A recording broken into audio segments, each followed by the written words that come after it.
Hey, Shalom Israel, what's going on, man? Priest Captain Dawhard here, standing with Officer Thabawan. We coming from Hollywood, California.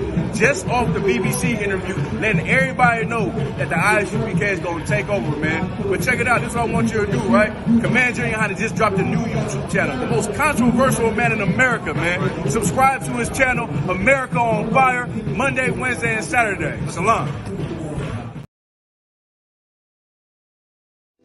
Hey, Shalom Israel, this is a public service announcement to all the sisters out there. You already know what time it is. Them Passover corsages is blooming absolutely right this year. If you a married sister, rock that red corsage. And for all the single sisters out there, the white corsage was made just for you.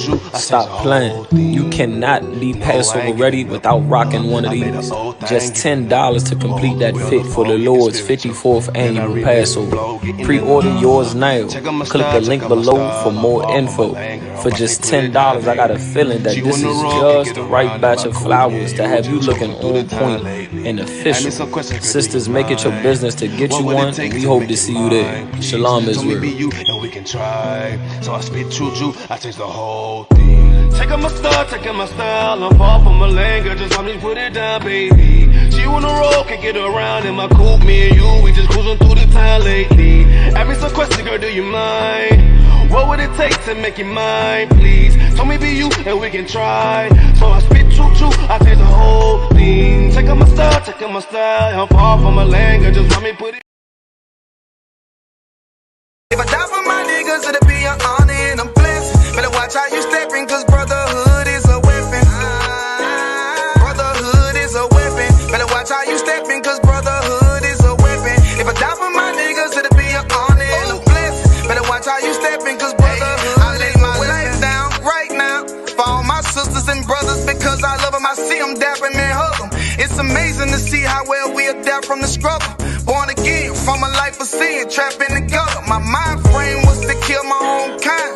Feeling inferior, waking up ready to die. Run with them killers, so it's just a matter of time. For why take your life or let you take mine? That's when I realized the slaves killing slaves while the white man live to get old. We in them graves, the shit got me feeling plain. I opened the Bible, went through them records, found out we was royalty, a nation to be respected. But in this world we rejected, we hated for our complex. Still fighting to get accepted. We hear the truth and reject it, but love is getting corrected. And all my niggas correct me. The commandments, the foundation we erected. Brotherhood is a weapon.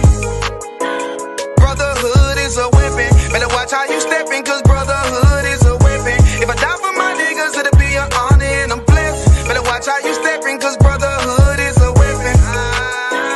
Brotherhood is a weapon. Better watch how you stepping, cause brotherhood is a weapon. If I die for my niggas, it'll be an honor and I'm blessed. Better watch how you stepping, cause brotherhood is a weapon. Hey, hey. Hey, hey.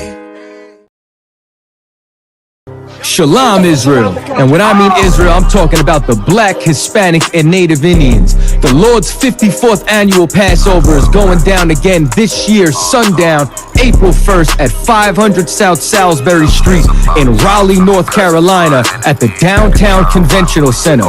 It's got enough room for all of us. The Lord's 54th annual Passover. Last year, brothers and sisters showed up from all over the world, rocking ancient garments and glorious apparel in order to serve the Most High in Christ. Now, it's that time again. Commander General YAHANNA is putting out the decree for all brothers and sisters to show up sundown, April 1st in Raleigh, North Carolina. Join us at the Sheraton in Raleigh, the hotel right downtown. It's at 421 South Salisbury. The Passover is right up the block at the Convention Center, literally within walking distance. Make sure you pull up. Make sure that you do your due diligence, because rooms are going fast and they are limited this weekend. You understand? We have months in advance of preparation. Do not wait till the last minute to get your room. The Lord's 54th annual Passover, Saturday, April 1st in Raleigh, North Carolina. Join us there. It's about time, sending curses to them enemies. Oh yeah, it's going down. Join us for this year's All Black Party, hosted by Commanding General YAHANNA and the I.S.U.P.K. This year, it's going down in Durham, North Carolina at the Durham Armory. Last year, brothers and sisters came out from all over the world. It was a packed house to celebrate the 2022 Hebrew Academy graduates. These brothers faced life and death, and as a result, they were honored on this night for their sacrifice and their victory at the gauntlet. But wait, this year, it's going down.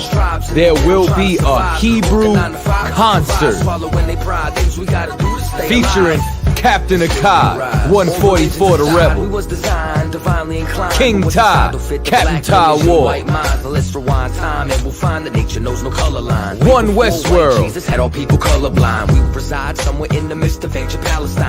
Lost Tribes, Captain Katazah, I.S.U.P.K,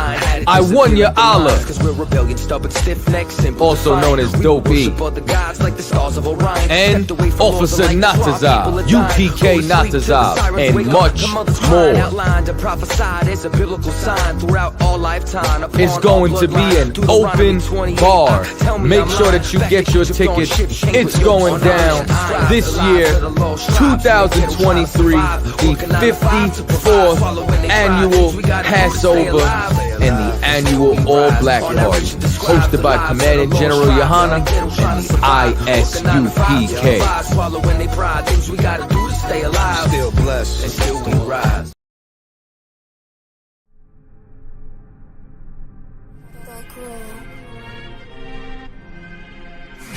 I.S.U.P.K presents the 54th annual Feast of Unleavened Bread.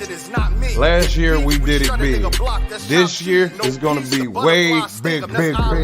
More brotherhood, more sisterhood, more UPK. On Sunday, April 2nd, 2023, we're going to be at 421 South Salisbury Street in Raleigh, North Carolina at the Sheraton Raleigh Hotel Ballroom. We call it all blacks, Hispanics, and Native Indians to come join us.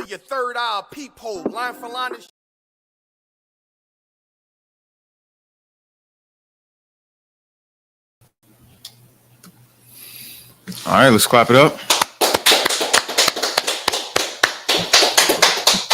Yahweh Bashem Yahshai Barakathum, yet to all the Akim, Yahweh Shemal done by Shem Yahshai to all the sisters. With the I.S.U.P.K, Israelite School of Universal Practical Knowledge, started on 1 West 125th Street, Harlem, New York, under Commanding General YAHANNA. Since 1969, we've been teaching truth of the Bible. The truth is that the so-called blacks, Hispanics, and Native American Indians are the true Jews, and that our oppressor is the devil that the Bible speaks of. We are not affiliated with any Christian church or Hebrew Israelite group. 1 West is home of the truth. If it's not under Commanding General YAHANNA, you're not in the truth. That's it. That's it. Now, it's been some more news coming out. Slacky, if I could. If anybody has any comments, questions, or concerns, please type it in the chat. I'm holding it down for Captain of 13,000 Mashak Mayum. He will be coming on the live and momentarily. But until then, I'm holding it down. You had something? I do have one question. Speaking to the comments and everything. That whenever I see you writing down the questions, how do you pull that up? That little notepad. Go down to the bottom. Just all the way down to the bottom. It should be a little notepad right there. Did it say post a comment? No. Scroll. Put the mouse all the way down to the bottom. Oh, okay. Hold on. It pops up. Where's the pad? If not, I'll get with you later. I'll get with you later. We can do that. Now, there's some more news that came out with the 5 brothers that was being totally unbrotherly to Tyree Nichols. There's a couple of things that came out. Number one, apparently, not apparently, because you could actually see the video of this road cop. I ain't even gonna say road cop because he was in his element. He was in his element when he was torturing and brutally beating an innocent man to death. What he did was took his phone out and then went and took a picture of the man half dead, laying there bleeding, unconscious or halfway conscious, semi-conscious. Took a picture and sent it to several people. One, including one of the people he sent it to, was his ex-wife. And coincidentally, apparently, Tyre Nichols was somewhat involved with that woman. You know what I'm saying? So that this news is coming out as to, you know, why he got stopped in the first place and why he wasn't placed in handcuffs. Because if you've seen Commandant General YAHANNA's Black Watch a few weeks ago, General Hazayam broke down how the way once you get a suspect in a certain position, boom, is over. And they had that brother in that position where they could have cuffed him and had him under control before the taser was implemented, before the mace was implemented, before he ran away. It could have been stopped right then and there, but they chose not to because that's not what they wanted to do. They didn't want to subdue him to arrest him and take him to jail. That wasn't their intent. They wanted to cause his brother harm. And the police chief came out and said, first of all, those 5 cops, those 5 former officers, they said that he was driving recklessly, and then their boss, the police chief, said there was no evidence of reckless driving. So there's a reason why they pulled him over. The Tyre Nichols, the brother, didn't know anything why he was being pulled over. They didn't tell him why he was being pulled over. They just stopped the car, opened up his door, and yanked him out. Didn't say anything, didn't say nothing. Just yanked him out and gave him threats. You know what I'm saying? Moreover, there three of the 5 officers was quote unquote Greek in a Greek fraternity where they were supposed to exude brotherhood, when in reality all they are bullies. Why? Because in order for them to get into the fraternity, and with that, I pass the class over to Captain Mashak Mayam.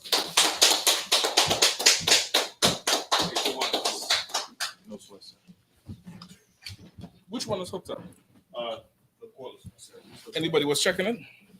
Sir, I checked it before I hooked it up. I can check it now. Here. Okay, so the cordless is hooked up. So how come this have power on it? Because it's plugged in, but it's not linked to it. Okay. Somebody could take this off, please. To water. Okay, so you don't know which one. You don't know which one is better. Is this really good? Okay. It's a little bit too tall for me, so it'll work up here, but it's not going to work. So the input for the audio can only be one. Okay.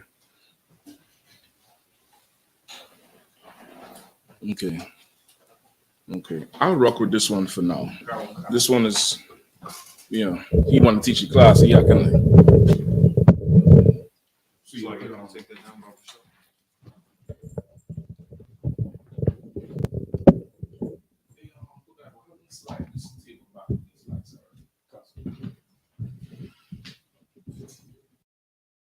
Yeah, right there is good.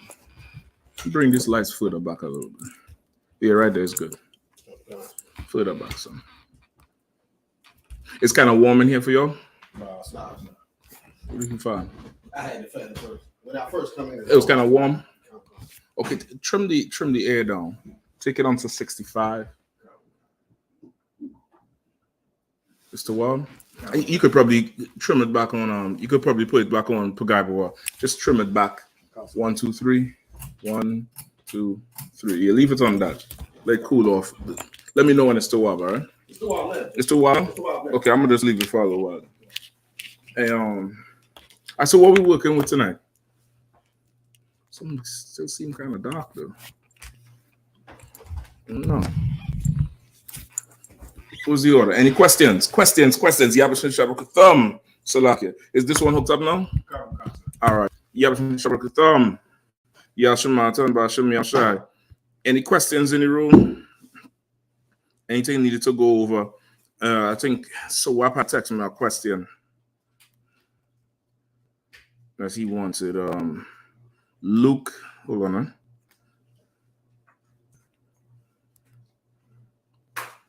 Luke 21. I think he wanted from verse 15 on down. All right. But Quash, do me a favor. Grab me 2 of them paper towels. You know the mug? And put some that iced tea. It's over there by the coffee machine. You could probably half it or something. Just half, sir? Halfway? 3/4, something like that. Go ahead, Al. You want me to set up the TikTok so you can see the comments, or you want me to monitor? No, I'm not gonna be monitoring the comments. Whoever is on the TikTok gonna have to monitor the comments. All right.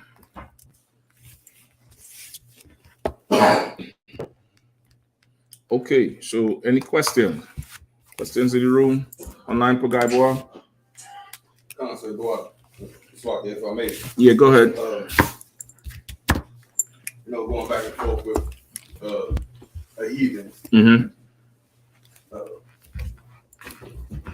We was talking about God being a man, and then he was like, God is the spirit. Mm-hmm. So I have John verse 4 and Exodus chapter 15 verse 3. So what I was trying to, when I first thought, I was like, yo, yeah, God is a spirit, because if you walk after your father, then you have the spirit of your father. What I was trying to explain to you, I wanted to make sure I got that right. Okay. Yes, you're right. There's a better way to explain it, but a heathen wouldn't understand it, because heathens are carnal. You understand? Heathens are carnal. Heathens, they're very literal to whatever it is. So God is a spirit mean God is some floating being. If you need to put that closer, could you put it closer and monitor it on your phone? You have TikTok? Yeah. Would you be able to monitor the questions on your phone? Yeah, if I don't know, is it too up there? It's too up. If it's too up there, then that's fine. But if anytime you need to put it closer, then that's fine. I believe there's a setup with a camera and clip and stuff like that. So go ahead on, Pugaibo. Come. John chapter 4 verse 24. God is a spirit, and they that worship him must worship him in spirit and in truth. Right. Yeah. So when I first told the heathen, God is a man of war. Right. We got to fight for our people. Mm-hmm. God of Abraham, Isaac, and Jacob. That's who we got to fight for ours. Right. And then he hit me up with this one. Mm-hmm. So that's true too. God is. And what is he saying? God is a spirit is. He was saying that God is the spirit, meaning that God could be anything. It can't be just a man or just a woman. It's like a combination of. So God could be a rock, like Mecca. God could be the sun, like Egyptologists. God could be the moon, like Muslims. God could be a white man, like the Christians. God could be a Chinese man, like Buddha. God could be anything. Okay, so that's really what it is. They carnal, and they have to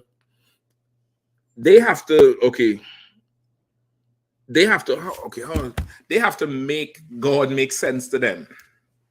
You understand? Like they have to change who the Lord is to make sense to them, instead of changing who they are to make sense to them.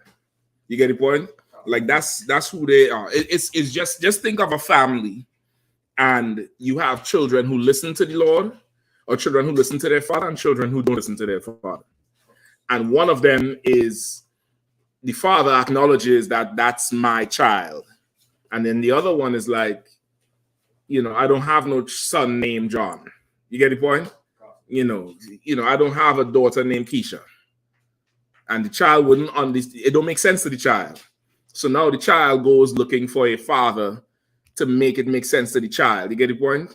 They can't get along with their father, so they go get another father, right? They go try to like somebody else and, you know, adhere to someone else when this is their father. So a heathen is similar in terms of being carnal and not wanting to change to suit the Lord, right? An Israelite would more understand the Lord is a spirit. Okay. Exodus 15:3 is correct. The Lord is a man of war, right? So how do you reconcile, or how do you put together? I can't say reconcile because it was never apart, but for the Christian, how do you reconcile the two? Because the Christians always say what? The Bible contradicts itself, right? So now, if God is a spirit, how do you put the two together? God is a man of war, and the Lord is a spirit. How do you put the two together? Counselor, I said, because if you have your father and you walk in the ways of your father, then you have the same spirit as your father. That's true. That's absolutely true. But you saying you have the spirit as your father. How do you reconcile God is a spirit? That's what the scripture says, right? All right, how do you reconcile that? It's real simple. It's like I would say that I'm a man and I have a spirit. You want it.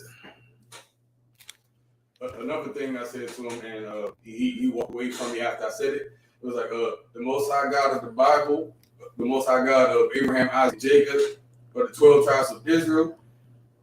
I can have that spirit because he's my father. Okay, but you're still saying I have the spirit. You're not defining the Lord is a spirit. Right, read the scripture one more time. John chapter 4, verse 24. God is a spirit, and they that worship him must worship him in spirit and in truth. All right. So, Lord is a spirit. I'm getting real simple. You ever hear people say today, man, he's a whole vibe? You ever hear, that's a slang it's modern. I don't know if it's the Z or the millennial. I can't tell which one is which. But whoever is the one that's setting the trends now, they say that's a whole vibe. Man, the place was lit. It's a whole vibe. Or, man, so-and-so, man, he came in there. You know how he dressed? He's a whole vibe. What are they saying? He's a whole spirit. He's a whole spirit. He is just a spirit by himself, meaning his vibe is his vibe, and there's no other vibe like his. And when he show up on the scene, everybody recognize, man, he's a whole mood. He's a whole vibe, and his vibe is influential. You get the point? Read the scripture again. John chapter 4, verse 24. God is a spirit. God is a whole vibe. Read it again. God is a spirit. God is a whole mood. I'm trying to put it down in today's terms so you understand it. He's a whole vibe. He's a spirit. He's a mood. Meaning how he is strong and powerful and influential. You get the point? Like, that's what it really means. But a heathen don't understand it because they don't talk like that. They have to see us talk on the TikTok first and then go back in the little school somewhere under the bleachers and trip over themselves doing the dance and, start talking in the slang to even try to embrace it. But you tell an Israelite that, man, he's a whole vibe. They're going to know what the hell you're talking about. They're going to look at it, yeah, he have a vibe. And there's something about this guy. You know what I mean? That's what it's saying. The Lord is a spirit.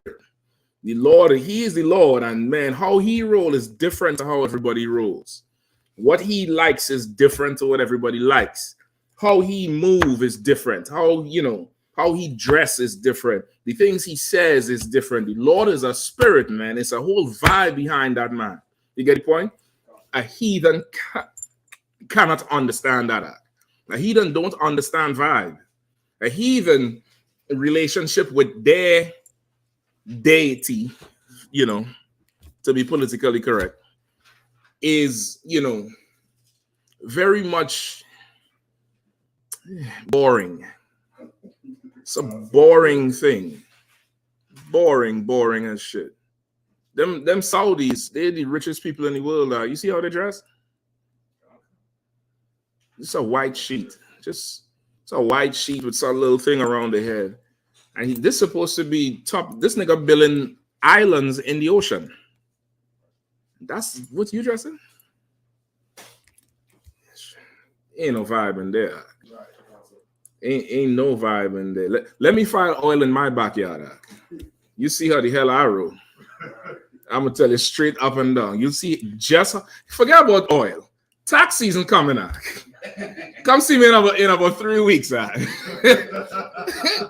walk around here like my shit don't stink. I'm trying to tell you. That's how Israel is. We not them. They're a boring bunch of people. They can get another I'm gonna come to SHALAM. Let me get another precept to prove what I'm saying.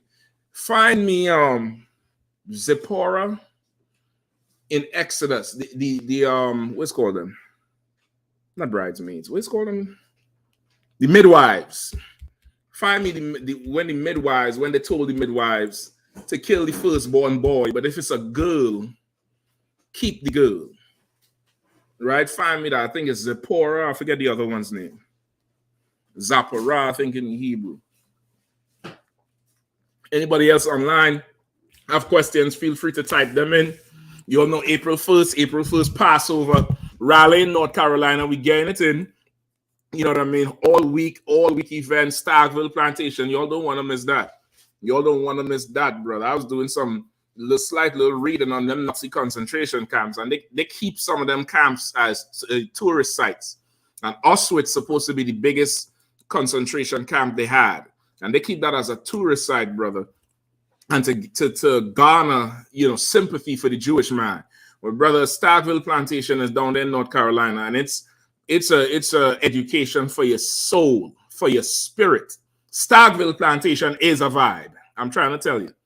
You understand? You really want to learn and change your life and find a reason if you don't have one yet or you're still on the fence. Come see what your people went through and walk the steps where they walked and see what their life was like. And you could understand now that we are different people, and now is the time for us to come together. You know what I mean, Shapat? What you want? Go ahead, please. Book of Exodus, chapter 1, verse 15. Mm-hmm. And the king of Egypt spake to the Hebrew midwives, of which the name of one was Shapir. Right, which was Shipra. Mm-hmm. And the name. Where you at again? Exodus what? 1 and 14. 1 and 14. Go ahead. Pagai boy, you could cut this back there now. Okay. Go ahead, brother. Okay. And the name of the other, Hur. Exodus 1 and 14. 15. Slide. Okay, go ahead. Verse 16. And he said, when ye do the office of a midwife to the Hebrew women, see them upon the stools. If he a son, then ye shall kill him. But if it be a daughter, then she shall live. Right. So really, this year is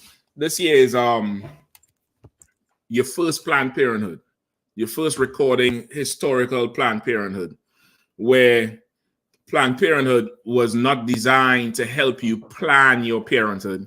It was designed to minimalize or to limit or to reduce or decelerate the population of Black, brown, and Native people, right? That's what it is. So here now, that's what they were doing, because she said, if it be a boy, kill him. And that's where you get your population from, men. But if it be a woman, let her live, because, of course, they could absorb her into their society, because the child that comes from her, if one of them lay with her, would be one of them. Right. It wouldn't be us. Right. So this would be, you could use this as an example for your first Planned Parenthood, right? And you see it in society where Black masculinity is attacked. You're not allowed to be masculine. You're not allowed to be a man. You're not allowed to be manly. And with it, you know, you're really not allowed to exist. They don't even like you existing. You get the point? So that's what they told the midwives to do. Keep going. Oh, God. Verse 17, but the midwives feared God. Say it again. But the midwives feared God. Say it one more time. But the midwives feared God. But the midwives fear God. In order to understand the word of the Lord, you first have to fear the Lord. That's the first thing. Fear of the Lord is the beginning of wisdom and knowledge. That's in the Bible. The midwives fear the Lord. Go ahead. Oh, God. And did not. Okay, go ahead. And did not as the king of Egypt commanded. Right, and they did not do as the king of Egypt had commanded. Right, go ahead. Oh, God. But saved the men children alive. Verse 18. But did what? Save the men children alive. Right, but they preserved the boys. That's what they did. Go ahead. Oh, God. Verse 18. And the king of Egypt called for the midwives and said unto them, why have ye done this thing? And have saved the men children alive. Right. So the king of Egypt now turn and call for the woman and say, hey, stranger, what's going on? You still part of the what's your Hebrew name again? Right. The king of Israel turned to the midwives and said, you know, why did you save these young boys? Which lets you know we in Egypt one more time again. You understand? Because, you know, giving young Black and Hispanic men and native men any sort of heart, any sort of courage, any sort of spirit is a unspoken illegal act in this country, right? And under this, I can't just say in this country, under this empire, because of course this country rules several empires, right?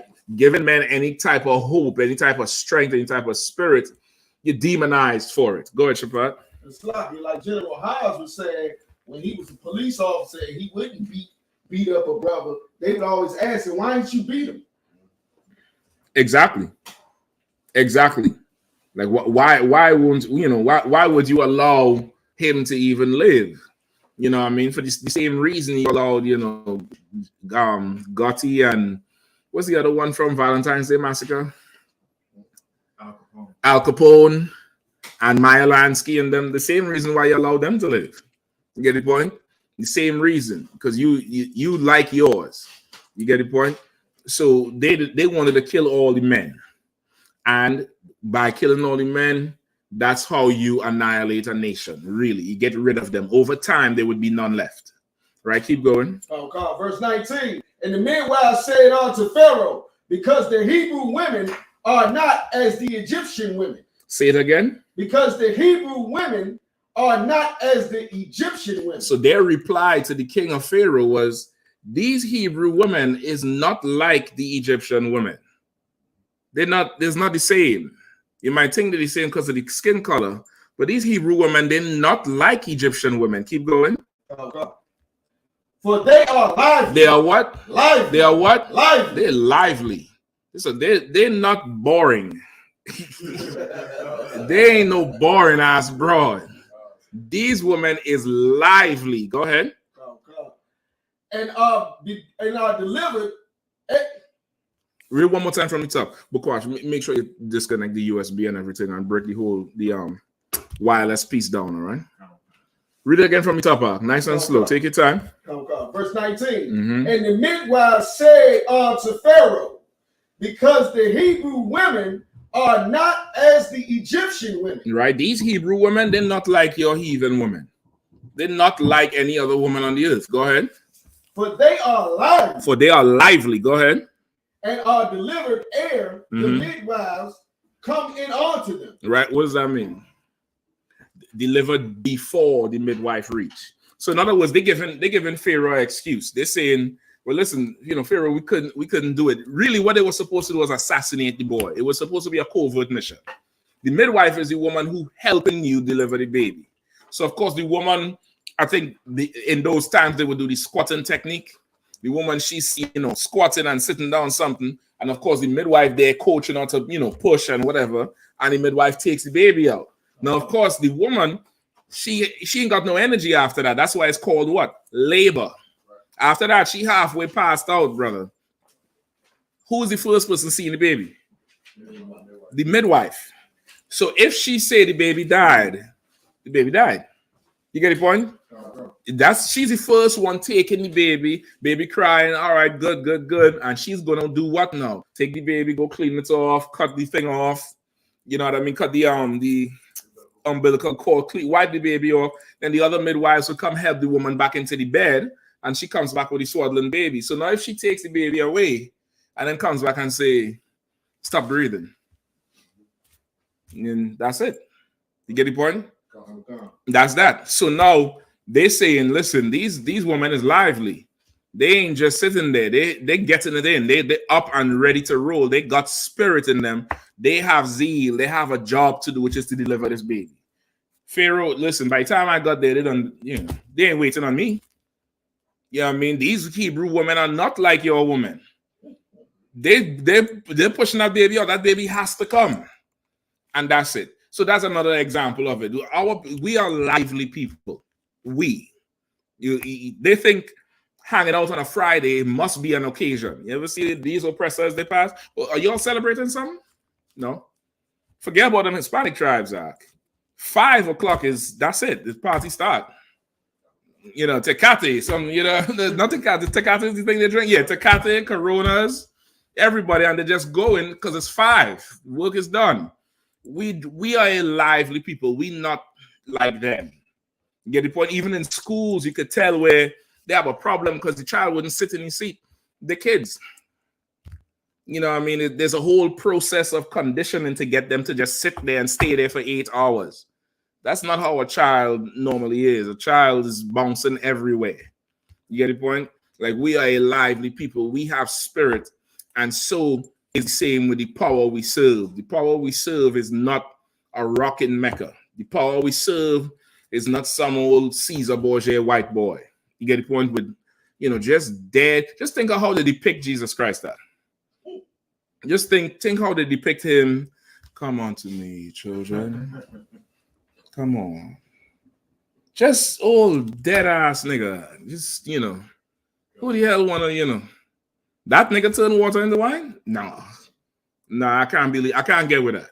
I can't get with that. Our people is not the same. You saw it even, just a sidebar, you saw it even with Barack Obama. When he ran for office, he talked like a Southern black man, a Southern preacher. He brought a certain spirit in there. That's why they liked him. He didn't just talk normal. He talked with the pauses, and he walked with a little bounce. He used his hands a lot. His whole persona was of a black man, even though he is not black. If he was a Kenyan running, he was losing. You get the point? He was absolutely losing. Same thing with Biden. Same thing with Kamala Harris. They don't have what we have naturally. You get it? But they don't have that thing, which is spirit. The Lord is a spirit. The Lord is a vibe. You get the point? That's just it. It's very difficult for a heathen to understand. But watch, take this here from me, please. Shalom. Yep. Yes, sir. Hold on 1 second. I'll be headphones up there. Loud. Yes, Pastor.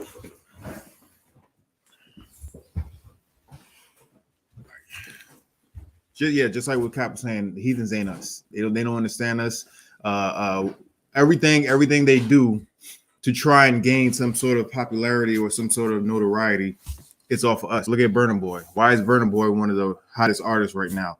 Because he's copying off a dance hall, and he's trying to even claim.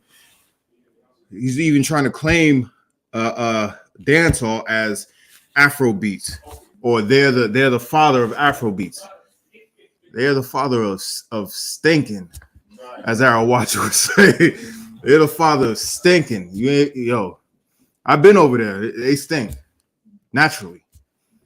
You had something? So I forgot what I was doing online, but it was going back and forth. You could tell it was a heathen. And all of a sudden, the heathen when we was talking about how rap belongs to us, you know what I'm saying? Hip hop belongs to us. It started with us. Mm-hmm. He in his comments like, hip hop belongs to black people. Didn't it? I remember what it was. It was on on Sunday. Let it be known. Mm-hmm. He was gonna let it be known, and then African came in there, and you know his whole thought process when we mentioned that hip hop is our culture, Mm-hmm. was like, oh, it belongs to y'all now. Like y'all now. Right. Well, we all know Africans are scammers. Right. You know what I'm saying? They like to go and try and appropriate things and just try and con you and into thinking the way they tell the narrative. What in the world are they? What are they good for? What are they good for? I'm gonna tell you what they're going to be good for. They're going to be good for labor, hard labor. Right. You know what I'm saying? They ain't gonna need no SPF 30, whatever. We know once Christ comes back. You know what I'm saying? That's what they're gonna be good for. But now, like you can't trust them. You can't trust any heathen. Right now, even the Moabites and the Ammonites are trying to appropriate our culture. You got Japanese people at a faraway glance, you would think they're real Chicanos, but you look closer and be like, hold up, that's Moab, that's Ammon, with the tattoos and the Dickies, you know what I'm saying, the Chuck Taylors and whatnot, with the stance. You know how our northern brothers stand. You know with that Vato stance. They try and copy all that. They even got techniques to where they put their straight hair into like these little curls, and then it comes out as an afro. Like I seen that, I'm like, come on, man. Everybody want to be a nigga till it's time to be a nigga. Right. You ask something? Like this is what you were just saying. So heavy because in the kingdom, we gonna be in rulership, so everybody gonna want to be like us in the first place. But it's the fact that they don't give us credit for it's our style. You know what I'm saying? And when it's time to be one of us in front of somebody else, like they don't claim it then. You know what I mean? But this gonna be a proud thing to want to be like us in the kingdom. You know what I mean? Yeah. I mean, even now in this kingdom, they want to be us, just like you're saying, and but they don't want to be us. Right. They want to take every piece of us and then try and make it their own so they can downplay us. You know what I mean? You have something? Yeah, concern. They want to leave out the low riders. They ride the low riders all up and down the streets, and b-boy, the straight breakdance. I was about to say that. I was over there. And I was walking by one of them train stations, and I just saw like a little commotion over there. So I stopped and looked. These niggas was straight up had a damn breakdance b-boy competition with the cardboard on the ground and everything. I'm like, are you serious? Are you serious? Yes, they want to be us, but they don't want to be us. I heard a comedian, it was a comedian. He was saying how he heard somebody had an argument with an Edomite, and he said the Edomite called this other dude a nigga lover, right? And he was like, man, what are you in the 20s or the 30s or whatnot? It's like, who's not a nigga lover? Like, if you're not, then you don't watch basketball, you don't watch baseball, you don't watch football, you don't like music, you don't like hip hop, you don't even like pop, because you don't like rock and roll because it came from us. Right. You don't like any of these things because all of the niggas is in it. And with that, I pass the class to Captain Mashak Mariam. Wait, Mashak. I was just expanding on what you were saying. Okay, no sweat. Okay, so you get the point, Pagaibo, right? Like the Lord, when they say the Lord is a spirit, it's Israelites understand that. The Lord is a spirit, the Lord is a vibe, the Lord is a mood, like how they talk today. He's a whole vibe. Or them women say he's giving. It's giving, and just leave it open. Like giving. I'm like, giving what, bitch? What the fuck is he talking about? Right. But it's that's how we talk. The heathens can't understand that. You tell some old Turkish fool that, or it's giving. They don't know what the hell you're talking about. But us as a people, that's the culture. The Lord is a spirit. That's why it's so contentious amongst Christians and heathens, because they don't understand that shit. Go ahead, Shabbat. It's like it's so heavy how you say it because about heathens don't understand it. I had to mature in the point where I don't battle no heathens no more. I can care less what they think. I battle one of us, just for the sake of trying to help or whoever's around you here. But other than that, I'm not talking to no heathen. You gonna take that dip. I mean, you what you want to do is just choose your battles. Sometimes the heathen is good for edification of everybody else who think the heathen is something. So you could do it like that. You get the point? But so that's it. No sweat out. Anything else? So there's a question online. Go ahead. From your Quatazar. He says, Salaki, sir, can I get a breakdown on James 4:4 of Shah? No sweat. Also, too, don't let me forget SWAP question. Hold on, I think it's John. What did I say before? Luke?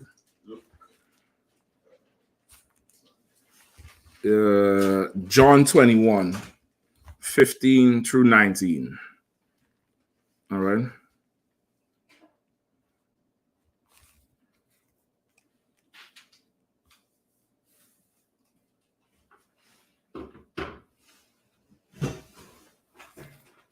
Whoever have it. Which one we going with first? I have James 4:4. Anybody? I got John.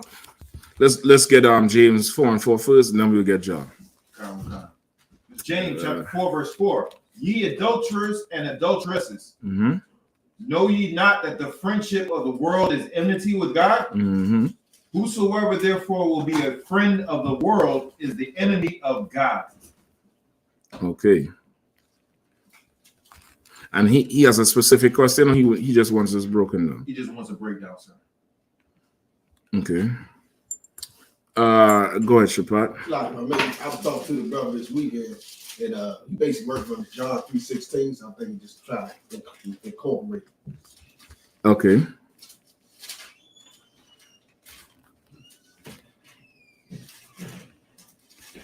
Okay.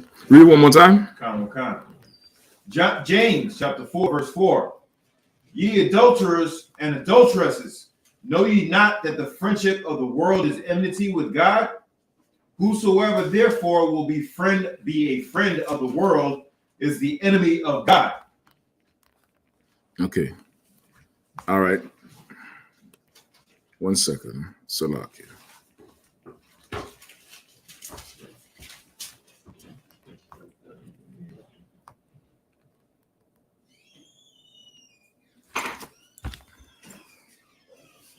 I read one more time for me. Salaki. James 4:4. Ye adulterers and adulteresses, know ye not that the friendship of the world is enmity with God? Whosoever therefore will be a friend of the world is the enemy of God. Okay, so he wants a breakdown on. That's what he typed in. He just wants a breakdown on it.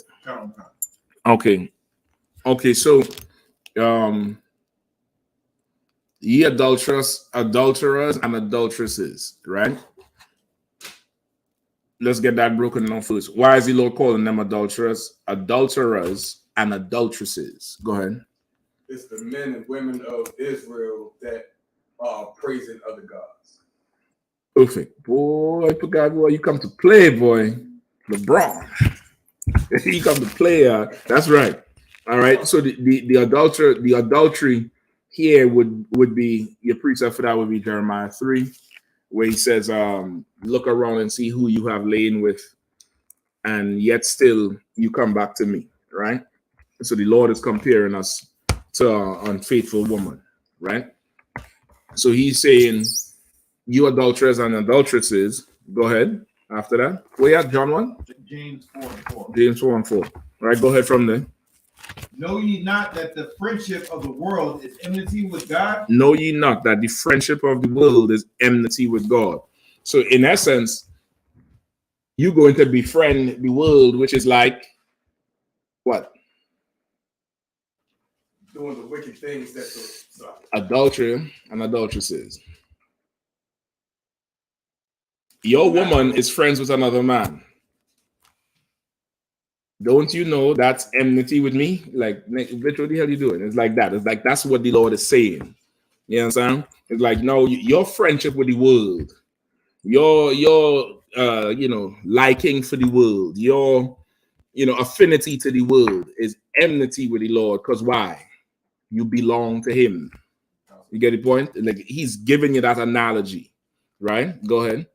And the world, of course, is what you're saying, the sin, the lust, the things, the world promotes, right? You get the point? Go ahead. Whoever was reading.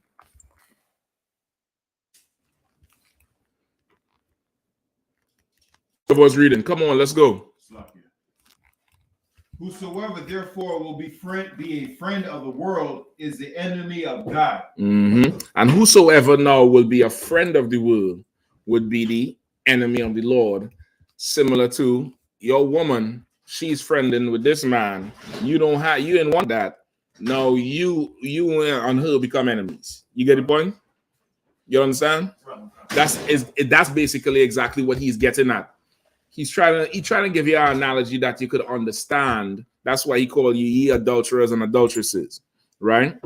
Now,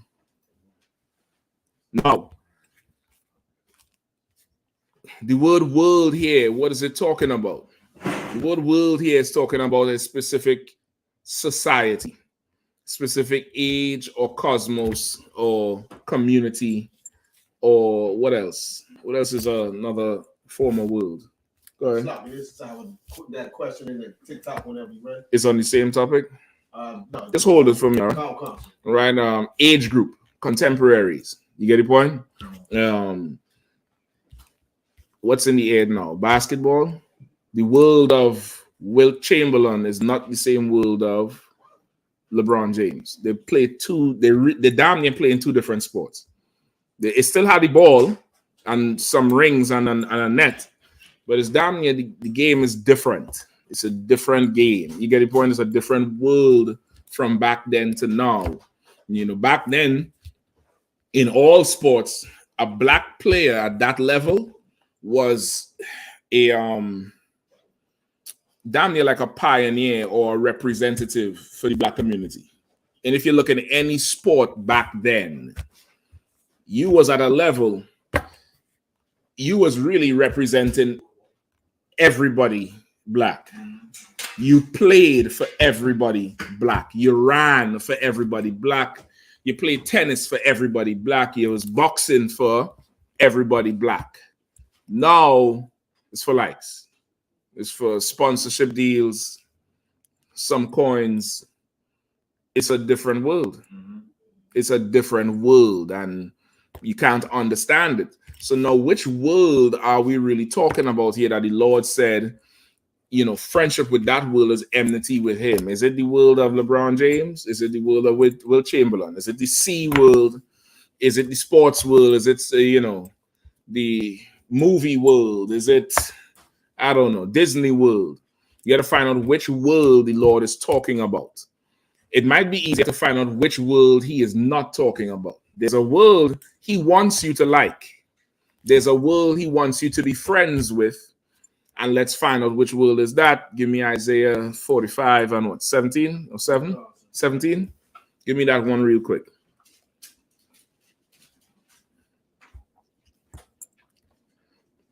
You see that new black French tennis player? There's a few of them. I ain't really full tennis to him. Which one are you talking about? I forgot his name, but he be jumping in the air, kicking his and doing some kind of wild shit. Yeah. Yep. It's a few of them that do that too. I think there's a heathen that do something like that. He's a Greek. He's not white though. He's like maybe a cross between East Indian and Samoan or something. But he be doing the same thing and pissing the hell out of them white boys. But he don't do it as animated as the other one. Right. But he does do it, all kind of trick shots and shit, between the legs shit. But stuff you thinking he give up the point, and he ain't give up the point. You know what I mean? I forget his name. He have a Greek name? But I know he's not white. He might be a brother. I don't know. But I think I'll say he's a heathen. But now you're seeing more of that coming into the once again the sport, because our people are more lively. We're not, Serena Williams and them come in tennis and change the whole thing. Before then, nobody was wearing colored suits. It was white. It was white skirt, white shirt, white shoes, white headband, white. Nobody was wearing colors. They might have a little design on the shirt. That old man, Navratilova, that old man child that had playing tennis. The one, that's not her. The one who looked like a full-on man. That's her. I'm sure. There's one who's a German. He's wear glasses, look like a full-grown man. Them days they wearing white. They ain't wearing no colors. It's them Williams Gill coming there with what? That lively spirit. That whole, we are absolutely a different world to them. For a long time, the beads was in the news. The beads was in the news more than anybody else, anything else, because what is this thing? And making noise every time they move. We are a spectacle to them because we come from a different planet. It's a different world, all right? What I want? Isaiah 45:17. The book of Isaiah, chapter 45, verse 17. But Israel shall be saved in the Lord with an everlasting salvation. Say it again. Oh God. But Israel shall be saved in the Lord with an everlasting salvation. But Israel shall be saved in the Lord with an everlasting salvation. Go ahead. Okay. Ye shall not be ashamed nor confounded, world without end. You will no longer be ashamed, which is something Israelites grow up with. Having an innate shame. From the womb, you have that shame. From watching TV, you have that shame. From, your first day in school to playing sports, to tests, to whatever life, you have that shame. You get the point? You have that shame today. Because when you go for the interview, you put on your white voice. You know what I mean? You sitting there thinking, I ain't shame. I'm a proud black man. Okay, go in there and talk like nigga then. Go in there and, what's up? What up, though? You all right? You good? You good, homie? You good? Go in there and talk like that, then. You know what I mean? Go in there and be who you are. Be all you can be. That ain't happening. That ain't happening. Forget about a woman. You women do it all. I done told you. Hello. Speaking. This is she. I be like, bitch, where that bitch come from? I'd have called you on the phone to talk nice to me, huh? You get your point? We'll be no longer ashamed, nor confounded, nor confused about life and who we are and why things happen. We would no longer be like that. No confounded. World. Come on up. Confounded world without end. World without end. Israel is that world without end. Israel is the world the Lord wants you to be friends with. Israel is the world the Lord wants you to, take part in and be with. He doesn't want you to be in any other world. And when I say in any other world, this is here we're talking about, of course, your spirit. Your love, your soul. He doesn't want you to give that to any other world. He wants you to give that to the nation of Israel. That's the world the Lord loves. That's the world the Lord wants you to be, and that's your world. You're not being a traitor if you love your world. You're not committing adultery by being friends with your world. But of course, you try to go join the European or the Asian or the Edomite world, or the Moabite world, or the Elamite world, or the Hamite world. Now the Lord gonna have a problem with you. The Lord gonna have a problem with you. And okay, this is really. I hope that answered the brother's question. If that didn't, just type in whatever else is confusing you. But it's a sidebar. Like, we busy not loving our world when the heathens love our world. And I ain't letting that burner boy off the hook. That nigga boy, he in my bad books until Christ come and beyond. Like, they love our culture so much, more than we do, way more than we do. All right. Let me get the other brother's question in John. Is it? I called it out just now. Okay. The book of John. John 21 and 15. Okay. The book of John, chapter 21, verse 15. So when they had dined, Jesus saith unto Simon Peter, Simon, son of Jonas, lovest thou me more than these? He saith unto him, Yea, Lord, thou knowest that I love thee. He saith unto him, Feed my lambs. Okay, read it again from the top. Come. Book of John, chapter 21, verse 15. So when they had dined, Jesus said unto Simon Peter, Simon, son of Jonas, lovest thou me more than these? He saith unto him, Yea, Lord, thou knowest that I love thee. He saith unto him, Feed my lambs. Go ahead. Come. Verse 16. You going until verse 19. Come. He saith to him again the second time, Simon, son of Jonas, lovest thou me? He saith unto him, Yea, Lord, thou knowest that I love thee. He saith unto him, Feed my sheep. Verse 17. He saith unto him the third time, Simon, son of Jonas, lovest thou me? Peter was grieved because he said unto him the third time, Lovest thou me? And he said unto him, Lord, thou knowest all things. Thou knowest that I love thee. Jesus saith unto him, Feed my sheep. Verse 18. Verily, verily, I say unto thee, then thou wast young, thou girdest thyself and walkest whither thou wouldest. But when thou shalt be old, go ahead. Thou shalt stretch forth thy hand, and another shall gird thee, and carry thee whither thou wouldest not. Verse 19. This spake he, signifying by what death he should glorify God. And when he had spoken this, he saith unto him, Follow me. Okay. All right, let's get it again from the top, all right? Yes, 21, verse 15. Say again. Okay, no, so you have to switch up there. What's going on, brother? That's what I'm saying. All right, no sweat. Okay, so you wanted a whole breakdown on this one, or was it a particular verse?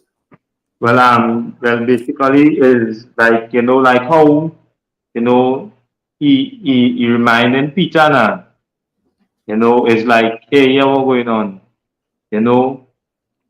This we're going to charge you with is something that you shouldn't forget. You should always remember. And, it's like, Commander General YAHANNA, has been doing this, since, 1969, holding on the truth and, continue to keep on feeding the sheep, the Lord's sheep. Or as we say, he follow Christ, and, we follow Christ too. And this is why we follow Commander General YAHANNA. Okay, so you want to use this as a precept to show that Commander General YAHANNA and the I.S.U.P.K follows Christ? Can. Yeah, you could definitely use it. You'd have to break it down a little bit with feeding the sheep. But you could definitely use it. All right. And of course, this feeding is both literal food and spiritual. Right? Is in essence taking care of the flock, taking care of the Lord's people, whoever the Lord sent. You get the point? That's really what you're charged with. You're charged with taking care of the men. That's really what your purpose is, to take care of the men. So that's it. So have you to with it? Yeah, can. Okay. All right, no sweat. Let me get the other one. Let me get his one and then I'll come to yours, all right? There was a question on TikTok. I guess so, said, do you believe the Holy Land is in the Middle East? Well, it's not what I believe. It's what the Bible says. Right? It's not what I believe, it's what the Bible says.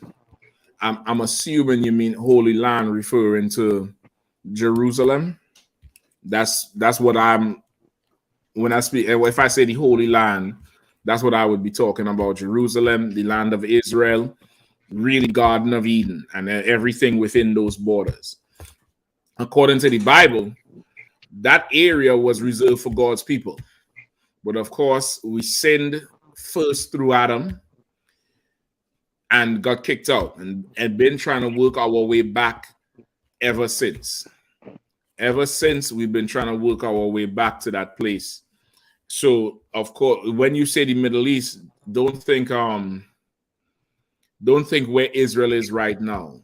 That's not the whole land of Israel. That's a strip. That's a small piece, right? That Garden of Eden, which I would say would be that holy land, would be from the northeast corner of Africa. Where was that? Egypt or Ethiopia? That corner, all the way up to Turkey, or as far east as Iraq and Iran and all that area, Syria, all that area, all that is ours, right? That's Fertile Crescent. What they call the Fertile Crescent, that's really the Garden of Eden.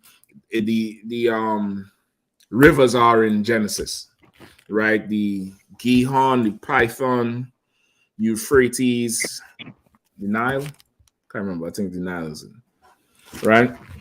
That would be a Holy Land or the Fertile Crescent, if that's what you're talking about. But it's not what I believe. It's what the Bible says. Right? I hope that answers your question. That's it? No sweat. Bukar? There's someone online. His name is Manu Tanagaman. He says, how do you know that U.S. Polynesians are Japheth? What scripture do you have to prove this? U.S. Polynesians? I'm assuming he's talking about just Polynesians. Come on. Okay, let's get Japheth. Let's get Japheth with the Isles. Hold on. Let's get Japheth with the Isles. I believe it might be the sons of Japheth.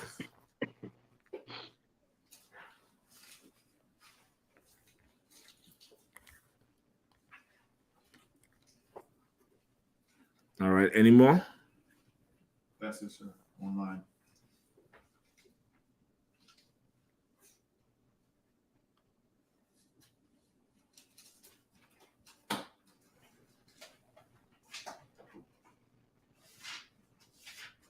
Okay, give me. I think it's Isles. Is it Isles or Island? Is Isles? Okay, I might be seeing. I ain't sure because I ain't seeing the Isles.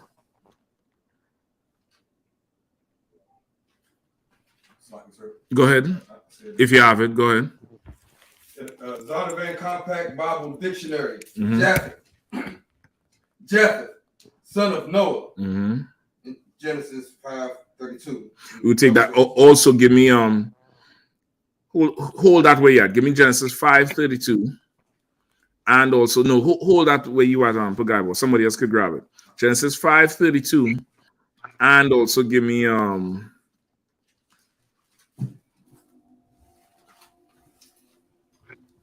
Genesis 9:27.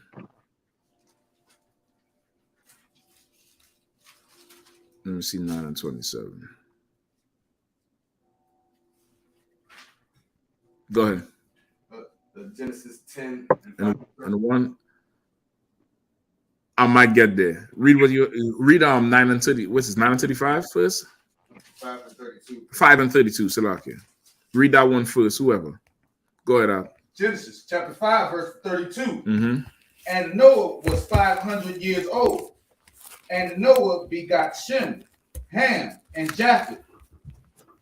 And it came to pass when men began to multiply. Right, that's the one right there. So Japheth is one of Noah's sons, right? Ham, Shem, and Japheth from the Bible dictionary, Ham is the father of the dark nations, but not the Negroes, right? The Negroes come from Shem. So does Edom, which is the so-called white man. So does Elam, which is the so-called East Indian. So does Moab and Ammon, which is the so-called Chinese and Japanese, respectively. Who else is there? I think that's about it. They know where anybody else are leaving out from Shem. And Elam also encompasses the Pakistanis, Sri Lankans, that type. Ishmael comes out of Shem. That's it. Right? Right. So you have the Hamite nations, which are the Africans, not the Negroes. Then you have Shem, which are the Negroes, so-called white man Esau, Elam, the East Indians, Pakistanis, Sri Lankans, Moab, the Chinese, Ammon, the Japanese. What's the last one I call? Ishmael? I call him already. Ishmael, right? So now who's left? Japhet, which is those of the Samoan Islands, those Samoans down there from New Zealand, Hawaiians, that's Japhet. Those the Eskimos, but there's another name for them. Inuits. The Inuit, right? That's another name for those Eskimo type people that you would find, further north. A lot of people think that they are Native Indian, and they're not. They're not Native Indian. Those Inuits are not Native Indian. They're Japhetic people. I think that's it. All right, go ahead. We had the same person come into class yesterday, and he said his father was a black Polynesian from the Polynesian plantations, and he called himself from the tribe of Nefertiti. That's what Christians teach. That's what the Jewish man today teaches, trying to win everybody over. The Jewish man says everybody is from the 12 tribes, and he says they are from Naphtali. He goes around, and some of the Jewish people, not all, they go around and they try to say everybody is really part of the 12 tribes, but they're absolutely not Naphtali, right? Okay, so that's your backdrop. Japheth is the son of Noah. Noah's other two sons are the fathers of everybody else except them, right? That's how you know for sure the rest of them fall under Japheth. Give me what you have. Come. Descendants occupied isles of. That's what I want. I thought I was in the scripture. Go ahead. Oh, No, go ahead. Go ahead. That's what I want. I know it was something with the isles. Read it again from the top. Yeah, in the Zondervan Van Compact Bible Dictionary. The descendants occupied isles of Gentiles. Genesis chapter 10, verse 5. Well, go ahead straight to that. Come. Genesis 10 and 5, right? Let me catch up with you. Go ahead. Come. Genesis chapter 10, verse 5.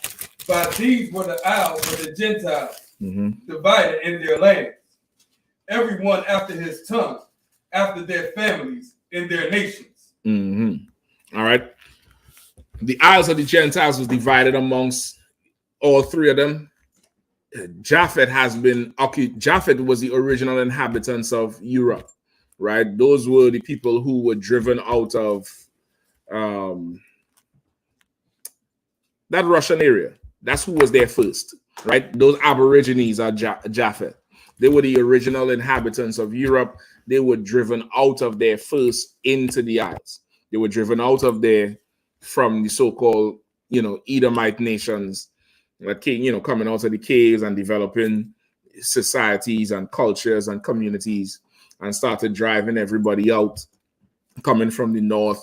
That whole area there is really Viking people coming from the north, from that Nordic side, and coming down and pushing down into the Ottoman Empire and forming alliances with Constantinople. That's how you have Russia today, right? It's from them forming alliances with Constantinople, they was able to form Kiev, which was the old capital of Russia, and then it moved to Moscow, which is further up. But those people drove the Japhetic people out of Europe. You have your Genesis Not Genesis. Ezekiel 37. Let me get that real quick. Ezekiel 37, give me Gog and Magog. And then give me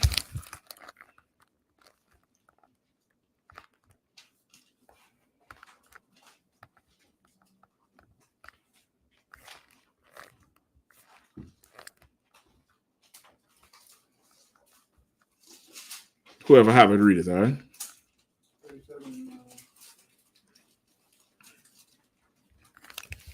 And then somebody else hold Genesis 10 and 1.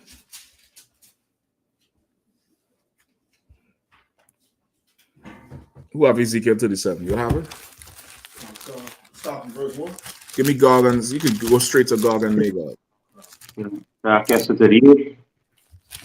Go ahead, Art.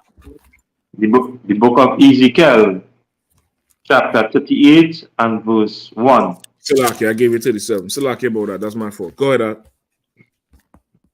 And the word of the Lord came unto me, saying, Son of man, set thy face against Gog, the hand of Magog, the chief prince of Shechem and Tubal, and prophesy against him. Right. So now this is a prophecy Ezekiel got. And it says, set thy face against Gog and Magog, and the chief princes of Meshach and Tubal. Now, who is Gog and Magog? God was Russia. Yes and no. How is Gog Russia? Give me Genesis 10 and 1. Read from verse 1 to verse 2.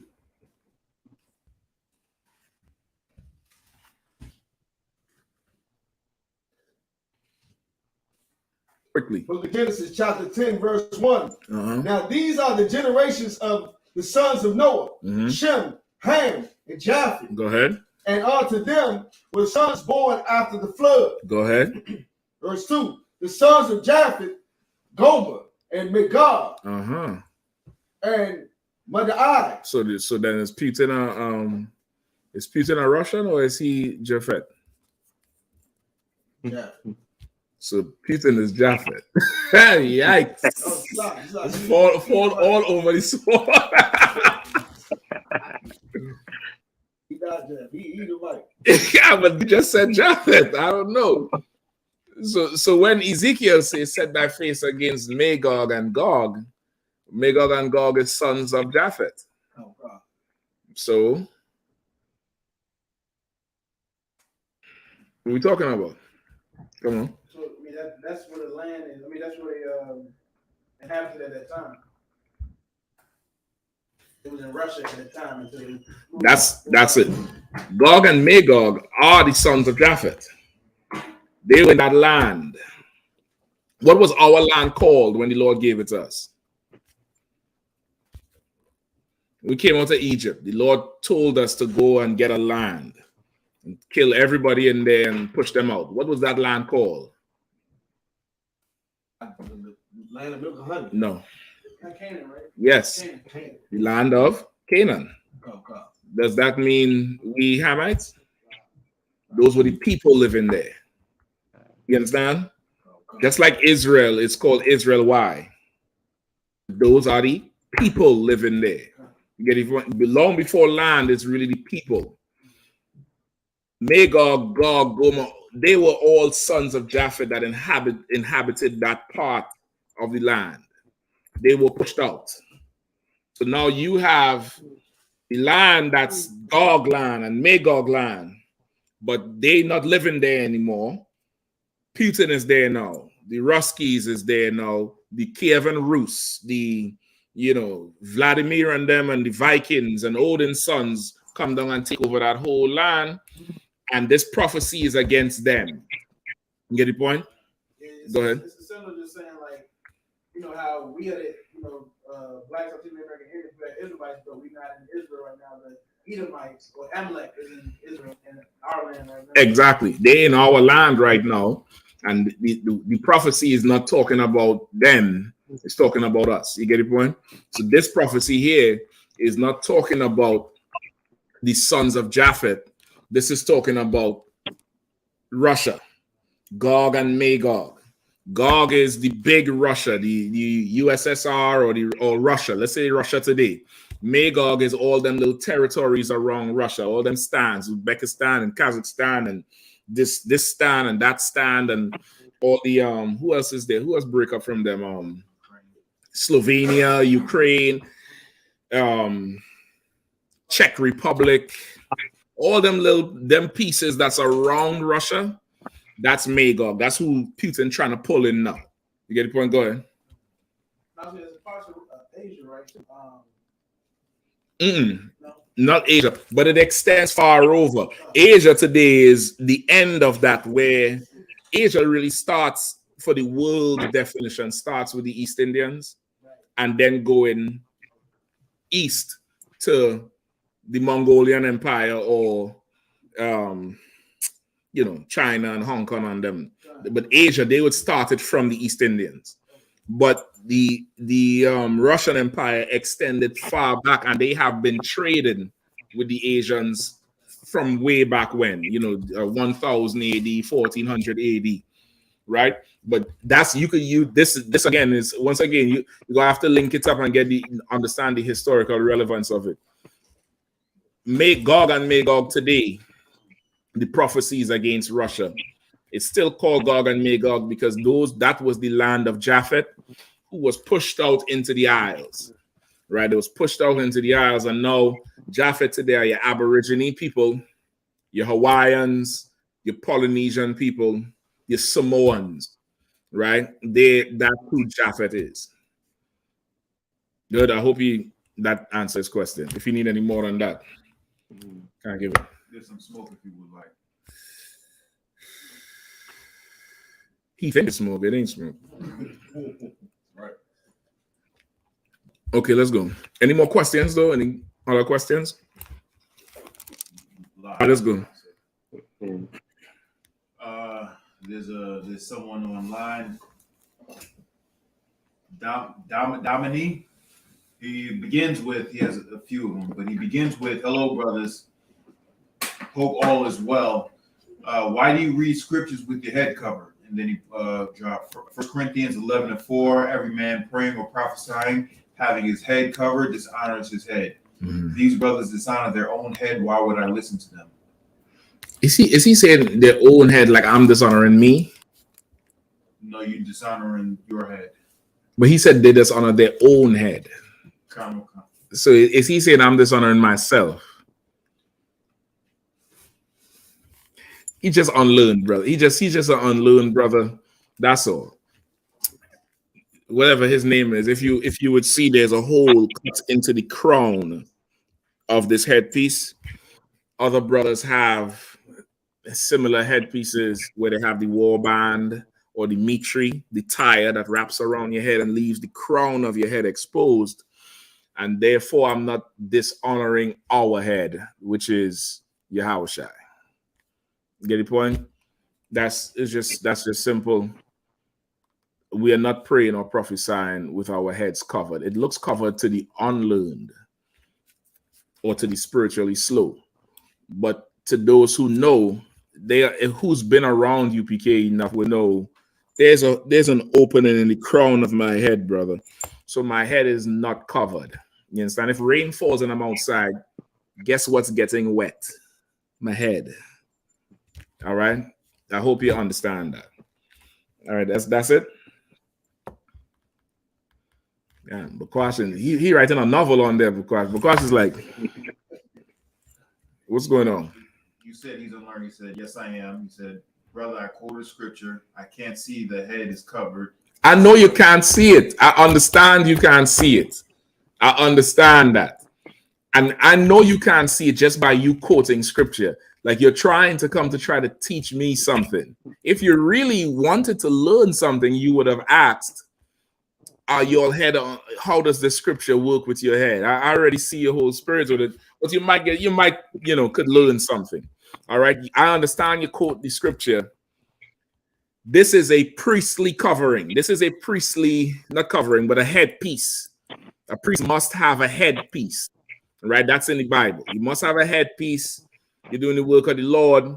all our headpieces have a hole in the crown, or some of them, SHALAM, one of y'all come to, both of y'all could come up here real quick, all right? Right? See, these two headpieces, they're similar, different styles, and their head is uncovered. All right. Nobody wearing a mitri tonight. We rock mitris all the time. That's the one that look what you all call a turban. It's not a turban, it's a mitri or a tire, according to the Bible. They say put a tire on your head, and it wraps like how a tire would look. If you imagine put a car tire on your head, it has a hole in the top. It's different from a woman who would cover her whole head. You get the point? Put a whole scarf on and have the thing looking right. It's different than that. We don't dishonor our head, brother. We have excellent teachers in here. Commander YAHANNA to being the best of us all and teaches us everything according to the Bible, according to Scripture. All right, brother. So our head is not uncovered. Is there anything else you would like to teach me today? Please. Please. I need to learn something, obviously. About what?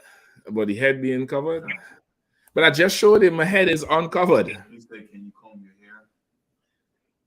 I have braids, brother. I don't comb shit. I go sit down between the legs of a bad broad and she put some grease in that shit and braid that shit for me. I don't touch nothing on top here. Slaki. Anything else? The other brother, man, he was bringing out the basically the Caribbean islands, Tobago, Haiti, Barbados, Puerto Rico, and all. Mm-hmm. He says those people were pushed into isles. Are they Japheth as well? No, they're not. No, they're not.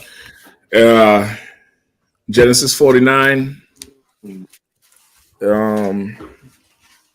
I understand the question. That's a valid question as well. They're not Japheth. Give me Genesis 49. Give me Raven. Raven as a wolf, Benjamin. Right. So now, according to Genesis 49, which is the prophecy about the what you would call a stereotype of a people, right? Genesis 49 is a list of stereotypes of the 12 tribes of Israel. All right. It's a list of stereotypes of the 12 tribes of Israel. The West Indian Islands, not all of them are Benjamin. And in all those West Indian Islands, you also have who?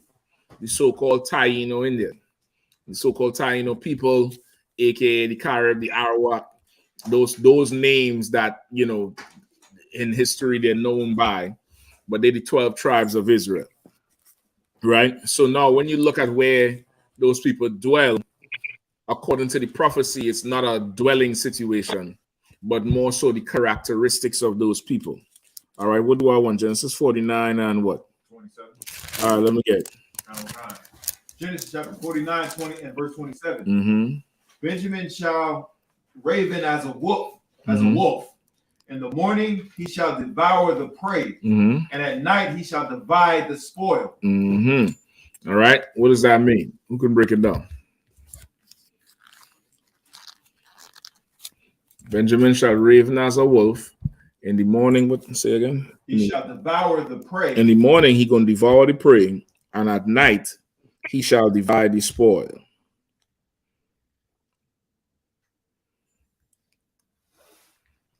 Anybody? Damn, you're gonna get stomped.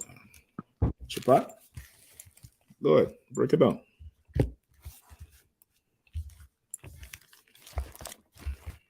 Go ahead, Art. Get the shot. It just sounds like everyday life. He gonna hunt like a wolf, and saying up early morning, devour the prey, and at night he gonna sit back and eat and rest off the spoils that he hunted. I'll take that. Go ahead. It looks like he goes after his work strenuously and whatnot, and gets all that he can get, and then come back and bring it home to his family. Right. And what's raven mean? Devour. A little bit more. So a little bit more. Intensely.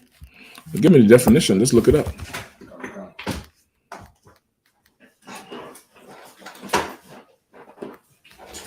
You go ahead. Violent. I'm listening. Violent seizure of prey or property. Okay, I'll take that too. Same thing. Say it again. Violent seizure of prey or property plunder. I like that shit, boy. Violent seizure of prey or property. Okay. Right, so Benjamin shall raven as a wolf. Damn, what the fuck is this shit? Right, so put it together. Who got it?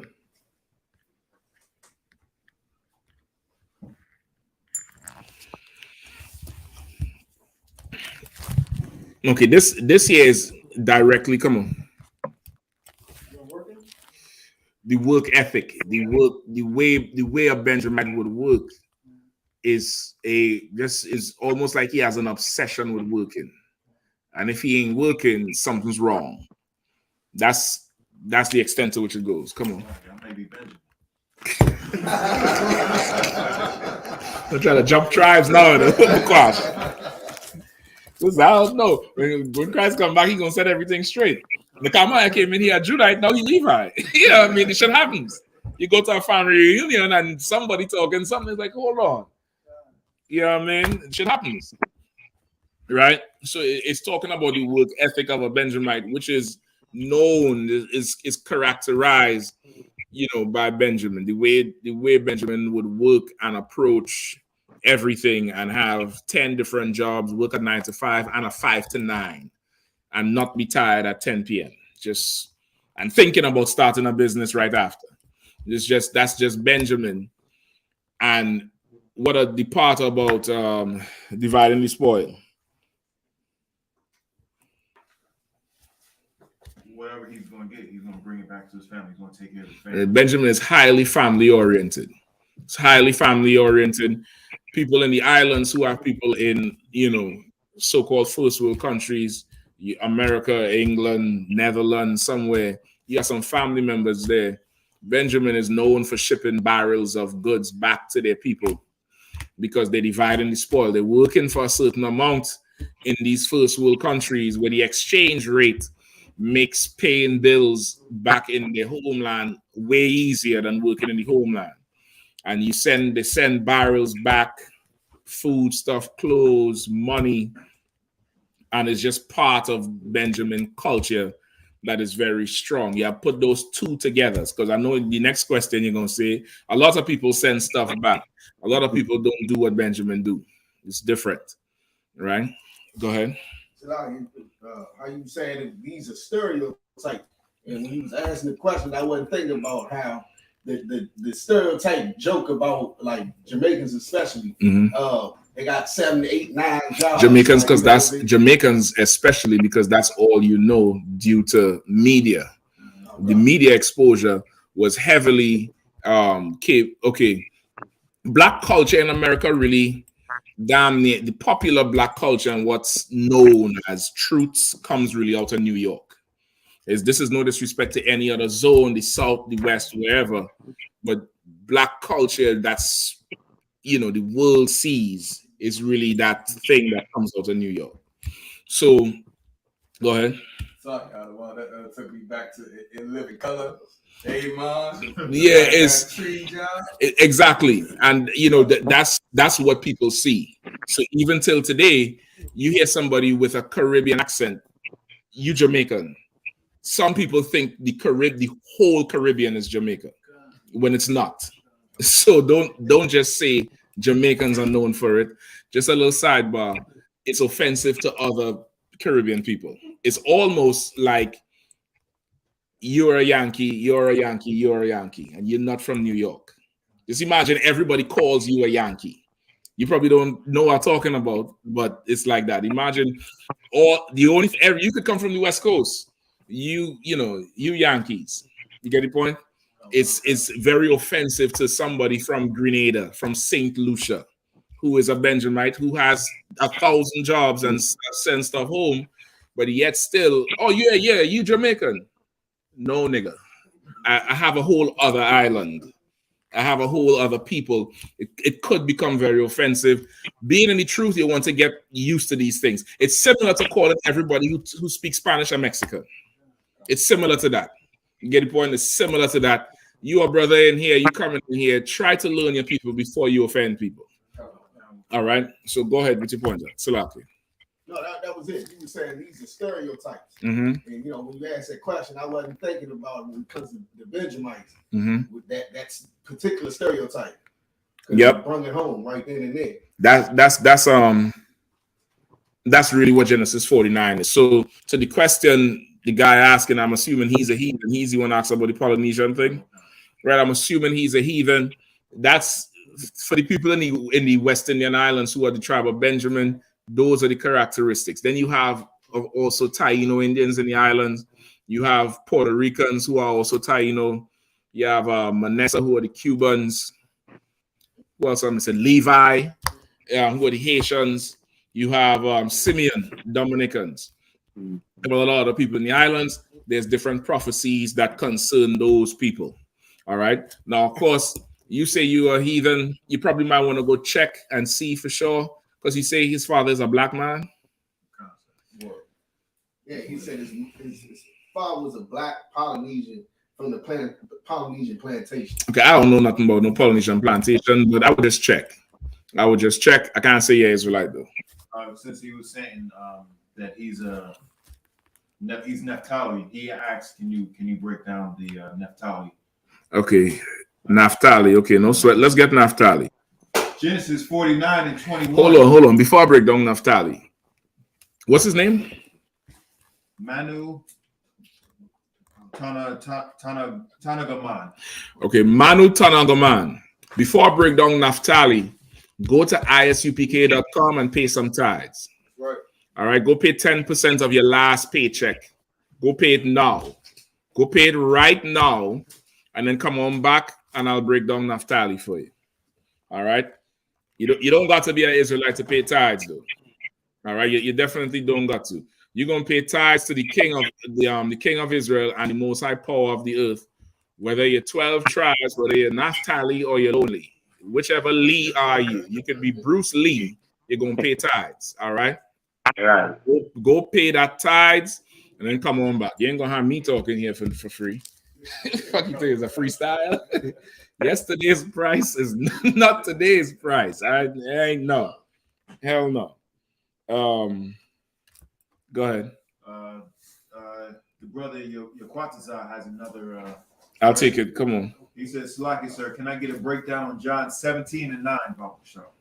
Okay. John chapter 17, verse 9. I pray for them.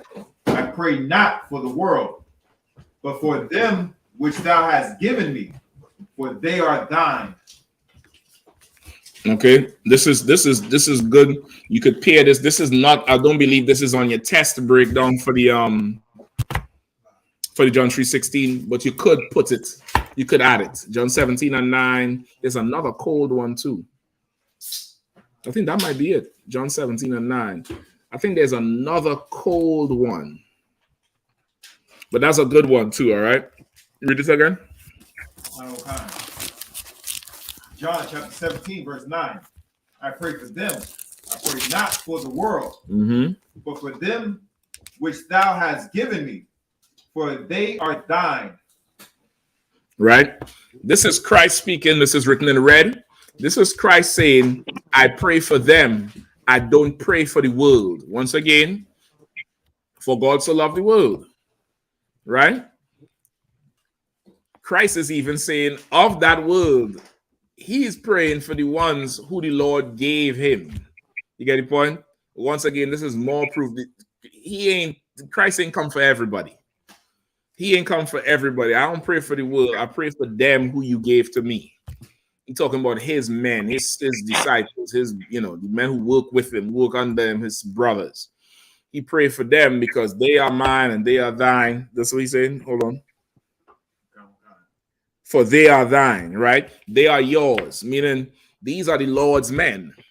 And now Christ has those men. So Christ is praying for those men. He's praying those men stay strong, fight the demons.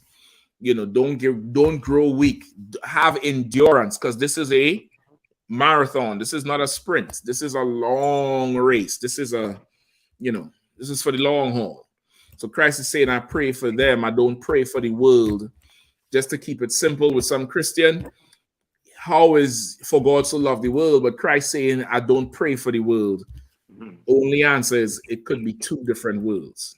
That's it. That's the only answer it could be. The only answer it is that it's two different worlds.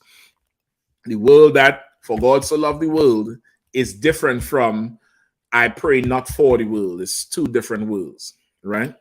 So that would be a breakdown on it. I'm guessing that's what he was asking. He was because he wanted to use as a precept for him teaching John 3:16. Hell yeah, you could use it. You could use it as a kicker at the end. Because usually if you're battling somebody, they're not gonna believe nothing you say. You could break the whole thing down top to bottom, they ain't gonna believe nothing. And you just use this at the end just to further drive the nail in the coffin. All right, you use this at the end. I think San Antonio, big up San Antonio, boy. San Antonio got me a little bit green on this side here, but I got a little jealous. I was like, hold up, that should look like DC right there. Yeah, the Zach in the camera, like, watch this. Yeah, the Zach was having fun out there. I think that's Dawada's camp. They're running it good. You know what I mean? That was excellent to see. You know what I mean? And never stray from that milk, Akim. Them milk scriptures confound the world. That's the foundation. The world can't handle it. You might think you had to go and pull a whole ton of, meat scriptures or huge breakdowns and stuff. The milk is what confounds the world. And the milk is what fishes people in. Make sure you have them breakdowns, them thing top to bottom. All right? Any more? That's it, sir. Okay, no. So what about head on cover guy? He said something before he left. No, sorry. He think he dropped the mic. Salakia. Okay, yeah, he says, can you comb your hair right now or is it covered? Meanwhile, I see something covering your head, brother. And then he ended off with, and I showed you scripture. You see, okay, this is the problem. You going by what you see when you should go by what you don't see. He who have ears to hear, let him hear. He's simple. He said, this is what I see. So I see this. So it got to be that. You just unlearn. You just unlearn. That's all. You unlearn. That's it. And really you're challenging the UPK because you see power here. Nobody challenges, a guy in a wheelchair. You ever see anybody walk up to a wheelchair? Hey, I bet you can't do this. But you challenge somebody who is bigger and stronger than you, because that's the challenge. You challenging the UPK because it's a compliment. I appreciate it. Thank you very much. The water. I appreciate it, but you couldn't stay in the ring long enough. You left. Our heads are not uncovered. Are not covered. It's uncovered. You get the point. There's a whole hole there. What are you talking about? I don't understand it. Anyway, so we have 20 minutes, 15 minutes to discuss something that's going to plague the Black community in the next 100 and something hours, the next 4 days, which is called whores, right? Valentine's Day is coming up.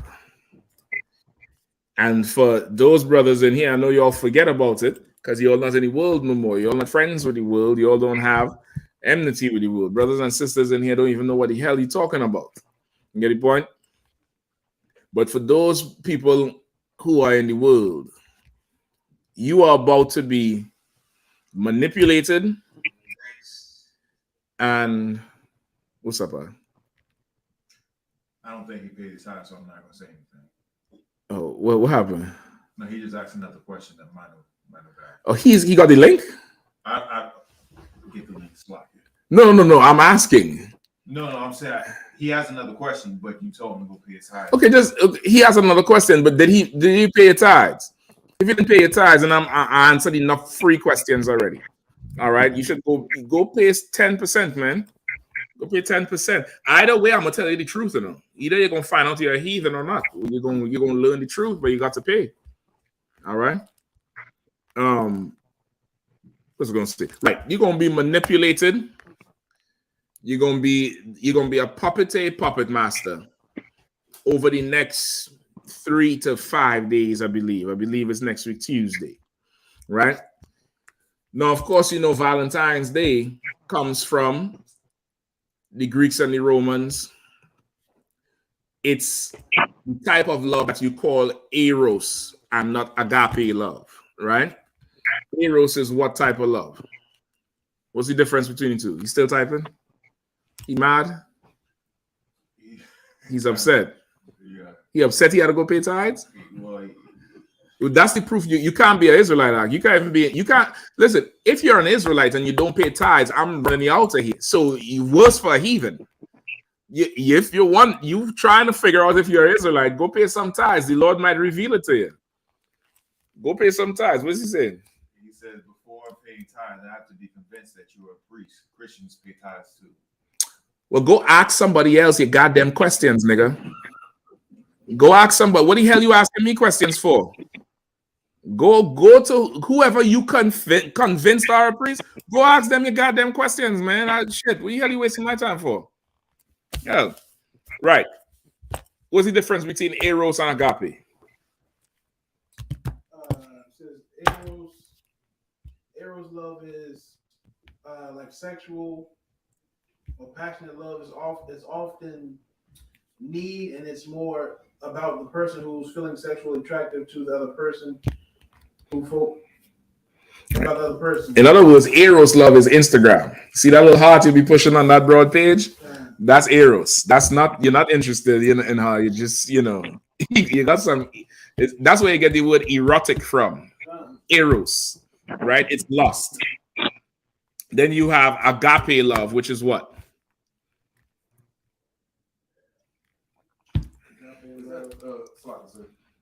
That's love for all people. Yeah, a little bit more specific. It says the agape love Greek, the New Testament, the fatherly love of God for humans. In other words, brotherly love, right? The fatherly love of God for all humans. New Testament. Agape love is supposed to be brotherhood.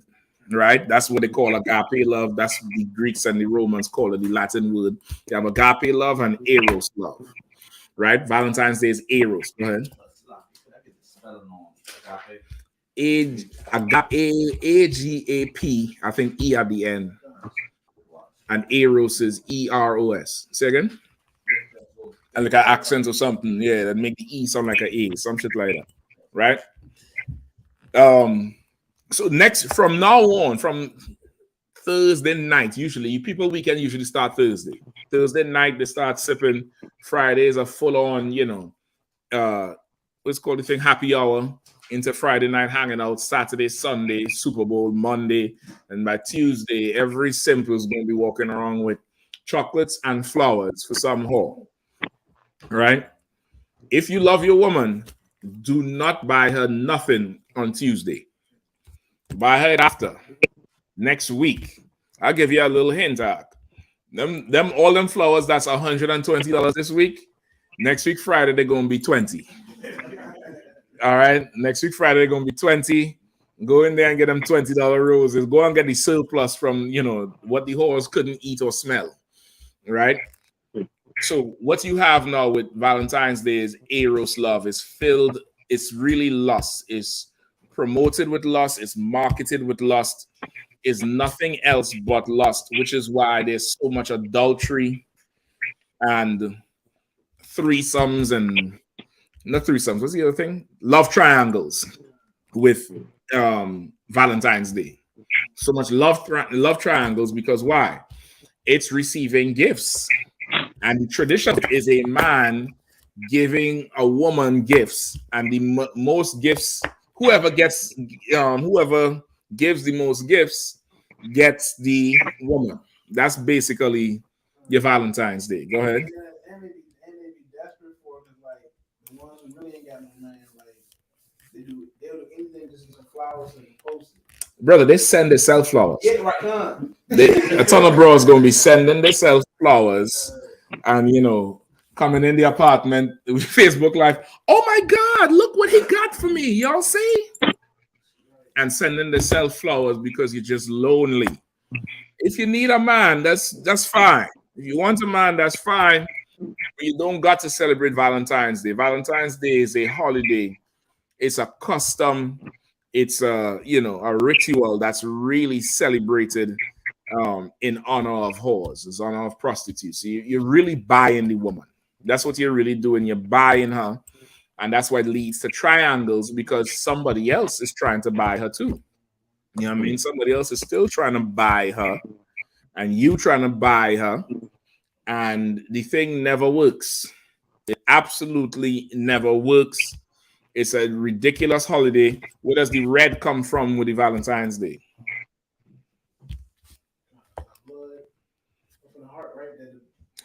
Well, there's a couple historical attribute what is attributed to these. Of course, they're myths. They're not actually real stories, but in the oppressor's culture, myths are taken as his foundation, like Odin and Hercules, and they believe in those things. They believe in the Greek gods. That's why it's so common. It's so easily believable that God had sex with Mary to make Jesus, which is the Egyptologists believe that one of their gods came down and had sex with a woman and made another man.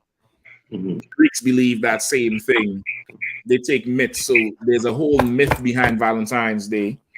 It's two main ones. Go ahead. It's still the one where there's a festival or celebration with the heathens will kill a dog or kill an animal and slap the woman that they like or attracted to. They would slap that woman with that bloody hide. With a whip. You make a whip out of the damn thing. You make a whip out of the hide. All right, so it's in honor of the god February, right, which is a she-wolf. It's the she-wolf that nursed Remus and Romulus, right? Remus and Romulus is two mythological men who was supposedly orphans and was raised by wolves. They, of course, being Edomites, had what? Sibling rivalry.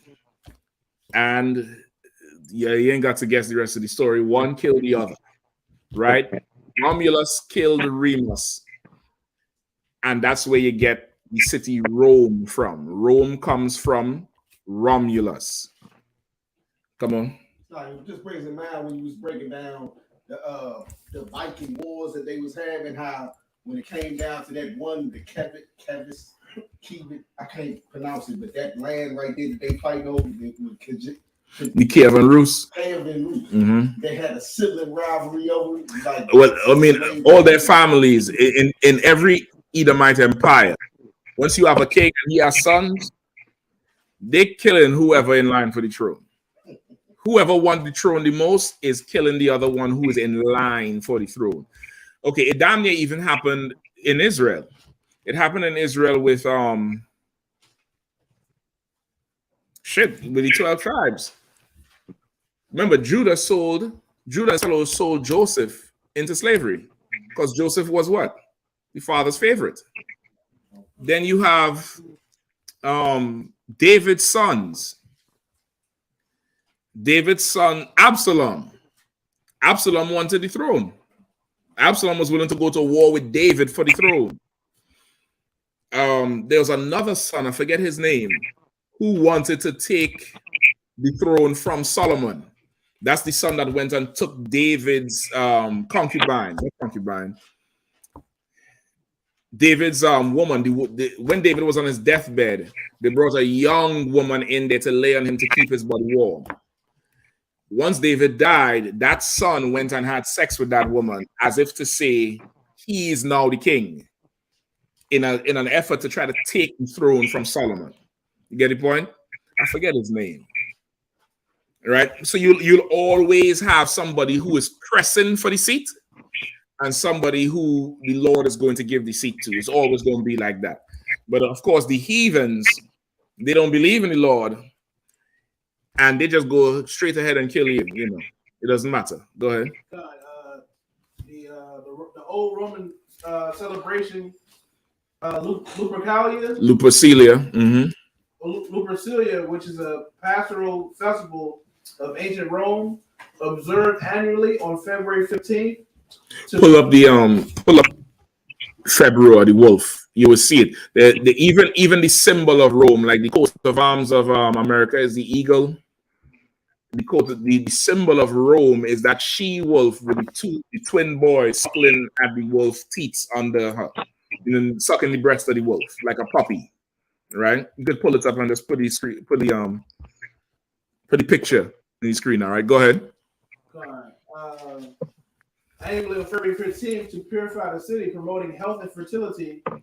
Lupercalia was also known as Dies Februaris. Mm-hmm. Or the day of February. Go ahead. That's the Latin for the day of February. Dies Februaris, the day of February. That's where you get the month February from. It comes from that Roman god February. And it's supposed to be a fertility ritual because what comes right after this season we're in, or this period of time? Spring. So now they want, it's down there, they're praying to this god for fertility with the eggs, and the Easter comes out of this too. So, you know, down there, fertility to bless the womb to have more. Right? Go ahead. The base is for the month called February. Mm-hmm. The sacrifice and a dog by the Lupercalia, offering the cakes, fertility rite, which the goat skin clad Lupercalia strike women who wish to conceive. Right. So now the Lupercalia is like just think like the Catholic Church have acolytes. You know what that is? The acolytes is the little boys that, you know, walk in and swing the smoke and, you know, walk around and gets things for the main priest. So just think like there's a priest and then there's little boys in trainings, like a little clique. So the Lupercalia would be the men who doing the sacrifice and wearing the dog skin or the wolf skin, and they would make the whips out of the blood from what they sacrifice. And the women who want to conceive, of course, they come out there and they get whipping and whip. I could see a white man liking that, like, yeah, yes. And he had to whip her with the blood-soaked whip, right? So she getting lashed and the blood is all over her. And that's where you get the whole red from, the custom of the red, just red everything, red shoes, red dress, red drawers, red earrings, red lipstick, just everywhere red, because in times past, she would be soaked in red from the blood. And you know how blood is when dry on you, it's like it's on you, right? So that's where you get the whole red from. It's a sexual thing because, of course, if she like you, you're going to whip her all night long. You get the point? She's trying to conceive. And of course, the whole thing is because of the conception. After it, he's looking to go have sex. You get the point? It's all a build-up, you know, some sick hedonistic foreplay to sex. That's really what it is. So you have that. Then you also have the story of Lucius Verenius. Is that it? Lucius Verenius and Pessinus Niger, that's it? No, I think Pessinus Niger is different. I think it's Lucius Verenius, right? I could be wrong.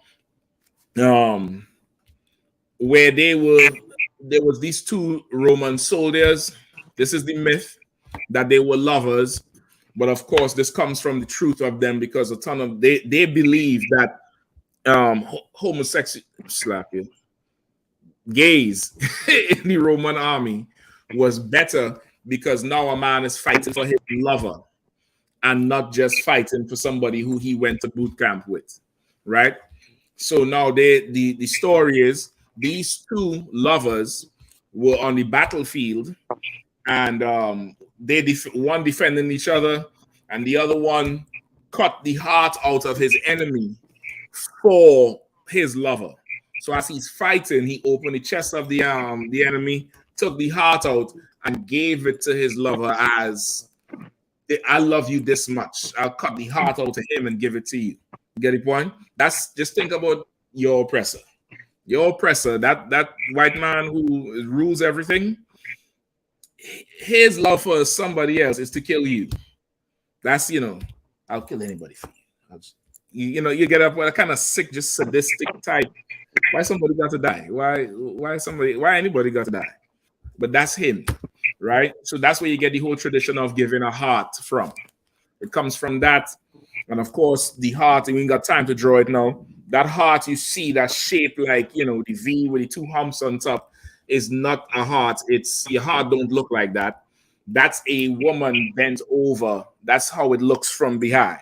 That thing became popular with sailors, and I think one of them wars. It became very popular where young men, say older men would take young men into whorehouses to make the man, right? And it was seen as manly because you've been with a woman.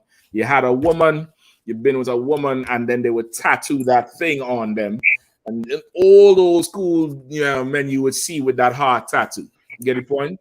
Just think like the Popeye sailor days. He had the heart tattoo. That's, that whole thing, that whole custom comes from that. The whole thing is just sick and stupid and dumb and pagan, and you really don't love nobody. You really don't love nobody. It's just lust, just satisfying your lust, and that's about all you're doing, right? On February 15th or 16th, you're going to be down in the courthouse applying for divorce. You get the point? You're going to be filing them divorce papers, right? Valentine's Day is absolutely satanic. You found out who it was? Well, it's Lucius Verenius.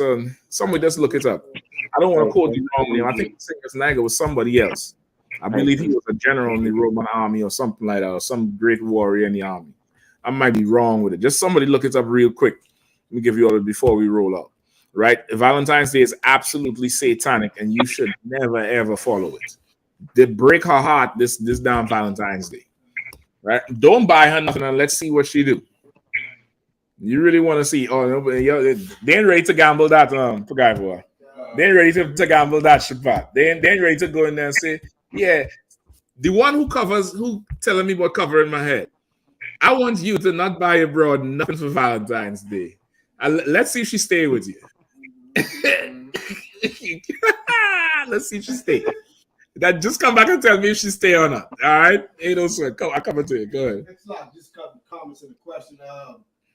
Chosen 075 said, do y'all read the comments? When was the last time y'all was at Chinatown Gallery, please? The week before last. The week before last, we was out there. All right, what was that, the 28th or something? Yeah, we was out there that week. All right. Why you want to know? You trying to pull up? The song kind of aggressive. Who had a hand up? Go ahead in the comment. No, I just. Anybody find Lucius Verenius? You found it? Nah, he just came back. Okay, go ahead. He said, "Oh, okay, thank you." Oh, okay, thank you. Goddamn, nigga, who are you? When was the last time you paid tithes? Hell. Go ahead. The comments gonna say something. Oh no, yeah, no. I'm just saying they just want they don't want to hear that when you saying it to ruin their fun. I remember being on the slave years ago. I was talking to brothers about not celebrating Valentine's Day. You want to ruin the girls' fun. The girls don't have fun. No, nigga, ruining your fun. Right. Ruining your fun. And this is the real issue, right? And especially this generation now. I can't say that because it's been there all throughout. I'm probably just noticing it a lot more. But right now, sex without responsibility is at an all-time high. There's no shame, there's no regret, there's zero remorse. There's zero remorse with the thing. It's just whatever. And Valentine's Day is a day where you can have sex without remorse. And everybody is doing it, so it makes it more appealing to you. You get the point? Appealing to you. Go ahead. Good. Once upon a time, you would have to be in a relationship with a woman to get sex. Now you get sex, and then the relationship is a negotiable thing. The relationship is not even on the table. Relationship doesn't even matter, which is why the STDs is just so out of control. You're making new STDs now. You're making STD gumbo. You're mixing a little bit of this, a little bit of that, and coming up with something brand new. Focus, bland. Go ahead. It's like just thinking about that bloody dog whip. Is that where they get that saying from? Pain is love. I don't know if that's where they get it from, but I mean, to each his own. Now, if your woman is into that shit, whip on. Just know if she tells you stop. That's what I'm saying, right? Anybody find anything, Lucius Vernius? So I found something. Go ahead. And somebody hold for me, Tobit chapter 8. Is there something specific you're looking for? I want to see if this is the character with the cutting of the heart. Lucius Vernius and Titus Polo. Titus Polo. I say in Pusinius Niger. So like, Pusinius Niger is not that dude. He's not that sodomite. It's Titus Polo and Lucius Vernius. Go ahead. Were two Roman centuries mentioned in the personal writings of Julius Caesar. Mm-hmm. Although it is sometimes stated that they were members of the 11th Legion, in fact, Caesar never stated the number of the legion concerned, given only in the reference cited below. The words in El Legion, in that legion. The legion concerned is more specific, and therefore are several possibilities.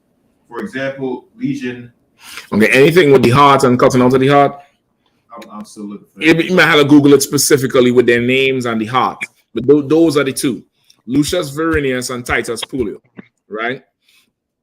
And okay, all that death thing with love, it comes from Esau, right? Even that Romeo and Juliet shit. Like that is just Esau dumbass, that's a love story. That's not a love story.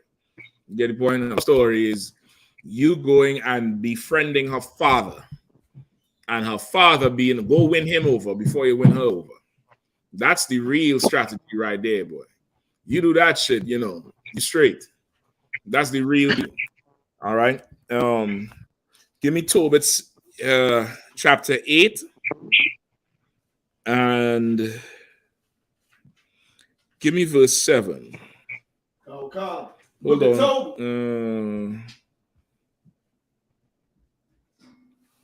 You can start at 5 real quick. Okay. The book of Tobit, chapter 8, verse 5. Then began Tobias to say, "Blessed art thou, O God of our father." Right now, this is Tobias after he went and took that woman from Asmodeus. You all know that story. Sister was vexed with the demon. Demon loved her more than anything, and would make her kill anybody who come near to her. She couldn't marry for nothing. She couldn't marry anybody. She couldn't keep her husband. Right? Tobias went in there, got rid of the demon from counsel from the Lord on what to do. Got rid of that demon, and he's now going to have sex with her or to marry her. And before that, he said this prayer. Go ahead. Okay. From verse 5. Okay. Book of Tobit, verse 8, verse 5. Mm-hmm. Then began Tobias to say, "Blessed art thou, O God our fathers, and blessed is thy holy and glorious name forever. Go ahead. Let the heavens bless thee, and all thy creatures. Give unto the Most High to help them through this undertaking that they're going to undertake, because sex is marriage, dummy. Right. Sex is marriage, you slut. Sex is marriage, you weak man. It's marriage, and you're going to undertake a marriage, and you're going to do it for the wrong reason next week. Go ahead. It's wise, brother. He going to undertake this marriage, and he's asking for the Lord to be on his side. Go ahead. Verse 6. Thou madest Adam and gavest him Eve, his wife, for an helper and stay. For he gave him Eve for a helper and a stay. Somebody who's going to stay and be steady and solid. Go ahead. Of them came mankind. Thou hast said, it is not good that man should be alone. Let us make unto him an aid like unto himself. Right, so he's bringing to memory the first marriage in the Lord's world, not the whole world, but the world of the most high power, Adam and Eve. It's not good that man should dwell alone. Let's give him a woman like unto himself. Here's the heavy part. Keep going. Verse 7. And now, O Lord, I take not this my sister for lust. Read it again. And now, O Lord, I take not this my sister for lust. Let's read it one more time. Verse 7. And now, O Lord, I take not this my sister for lust. Which is what Valentine's Day is about. It's lust. Don't take that woman in lust. This brother here, he said, I'm going to have sex with this broad, and I'm not having sex with her for lust. I'm entering into this contract for life. That's it. I'm going in here for life. Not Valentine's Day, not a season, for life. Read on. But uprightly, therefore. But uprightly, I take her uprightly, not for Cadbury and, you know, what's them chocolates is buying the camera.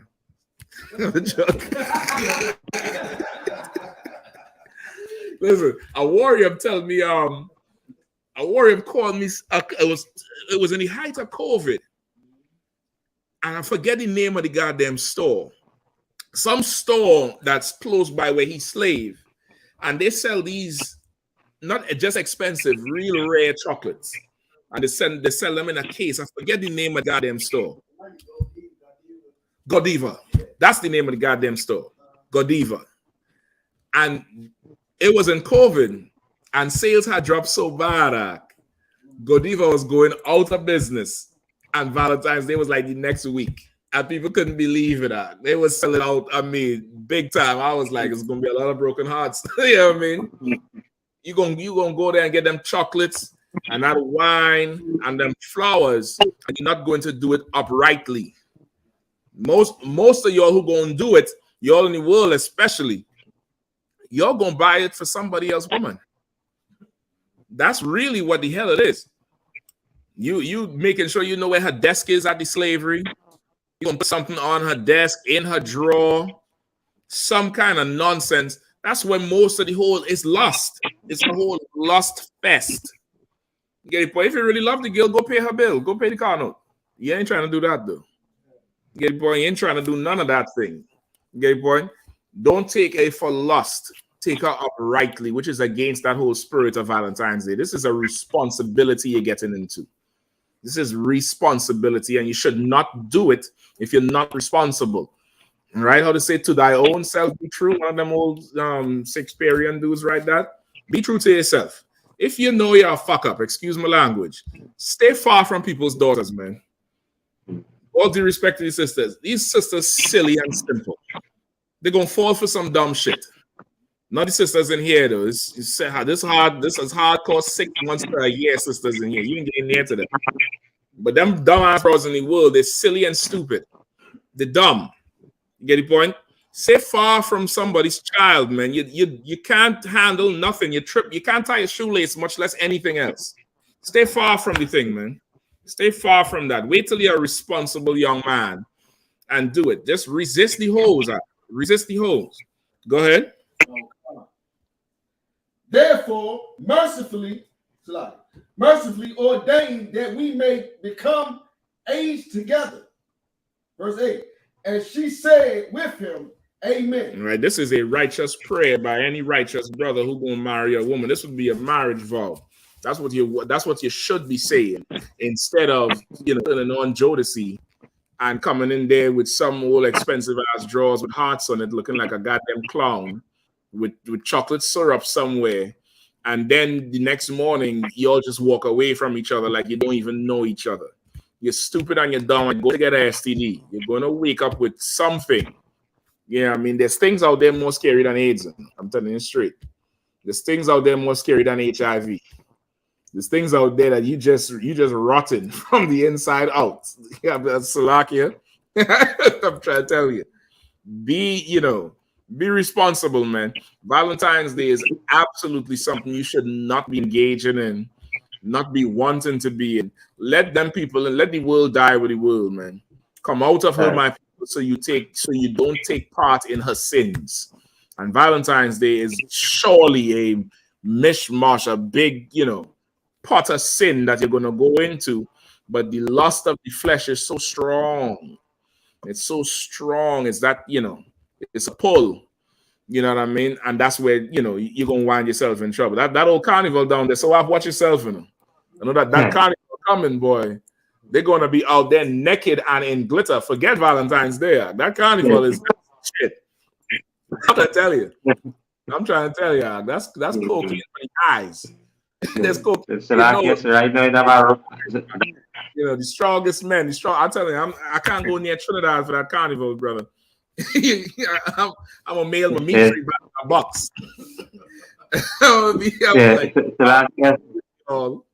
I'm going this way. You get the point? But it's all that lust. It's this is the season of lust and fertility and just going all the way out in the flesh. And then everybody goes for Ash Wednesday and asks God for forgiveness. The Lord might forgive you, but you're going to live with that STD. You're going to live with it. Right? Anything else? We good? No more, right? We got pass the class over to priest and officer Pagaiba.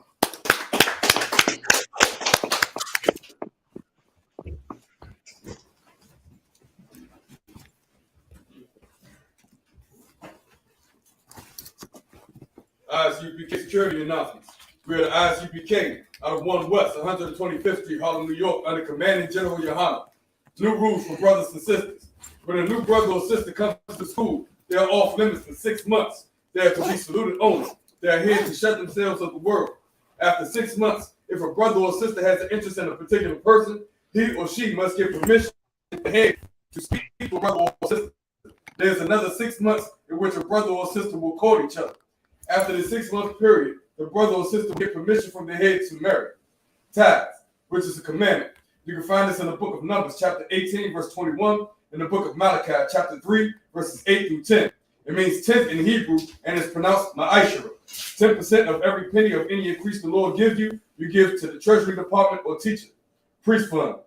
Free will offering for priests, not mandatory. Whatsoever amount you would like to give. The upcoming holy convocation is Purim, the 14th day and the 15th day of the 12th month. That's Sunday, the 5th of March, and Monday, the 6th of March, 2023.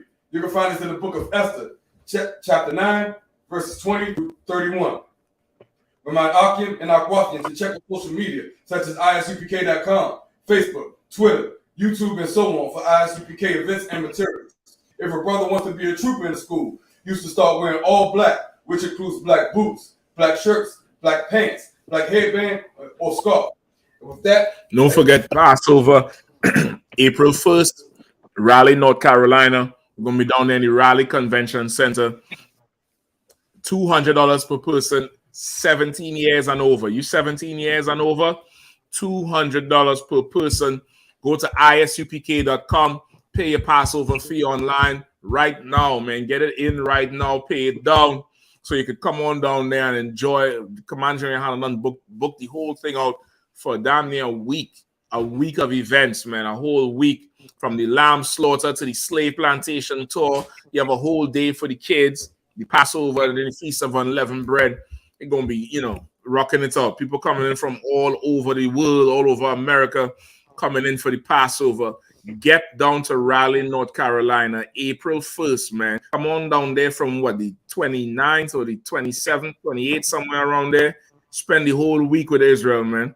You know what I mean? The general done, pull out all the stops for this thing here. This might be one of the biggest, best venues you ever seen. Don't miss it. April 1st, the Lord's 54th annual Passover, all right? come. We're going to give one courtesy salute to the teacher, men of Israel, Almighty, which means stand. Do the Lord's Prayer. Real quick, huh? Just the Lord's Prayer. We'll read the Lord's Prayer. Wapanya Hakudam, which means turn and face the east. The Lord's Prayer in Hebrew. Abanah, Shabbat Shemayim, Shabbat Shemayim, Kodash, Hayah, Shabbat, Yahweh, Rasazai, I.S.U.P.K,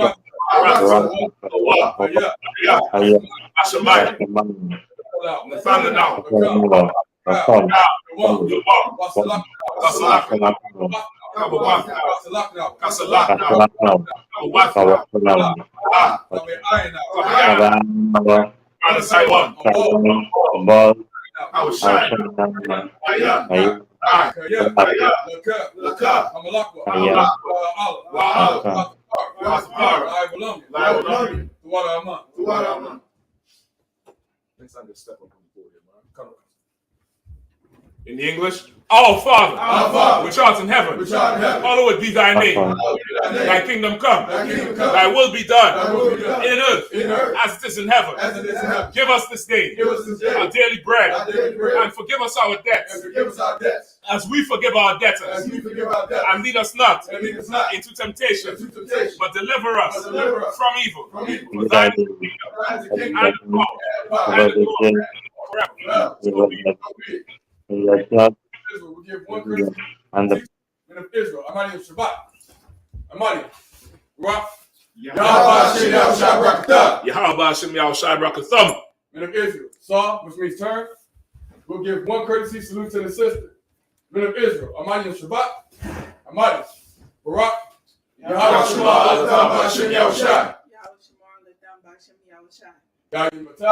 class dismissed.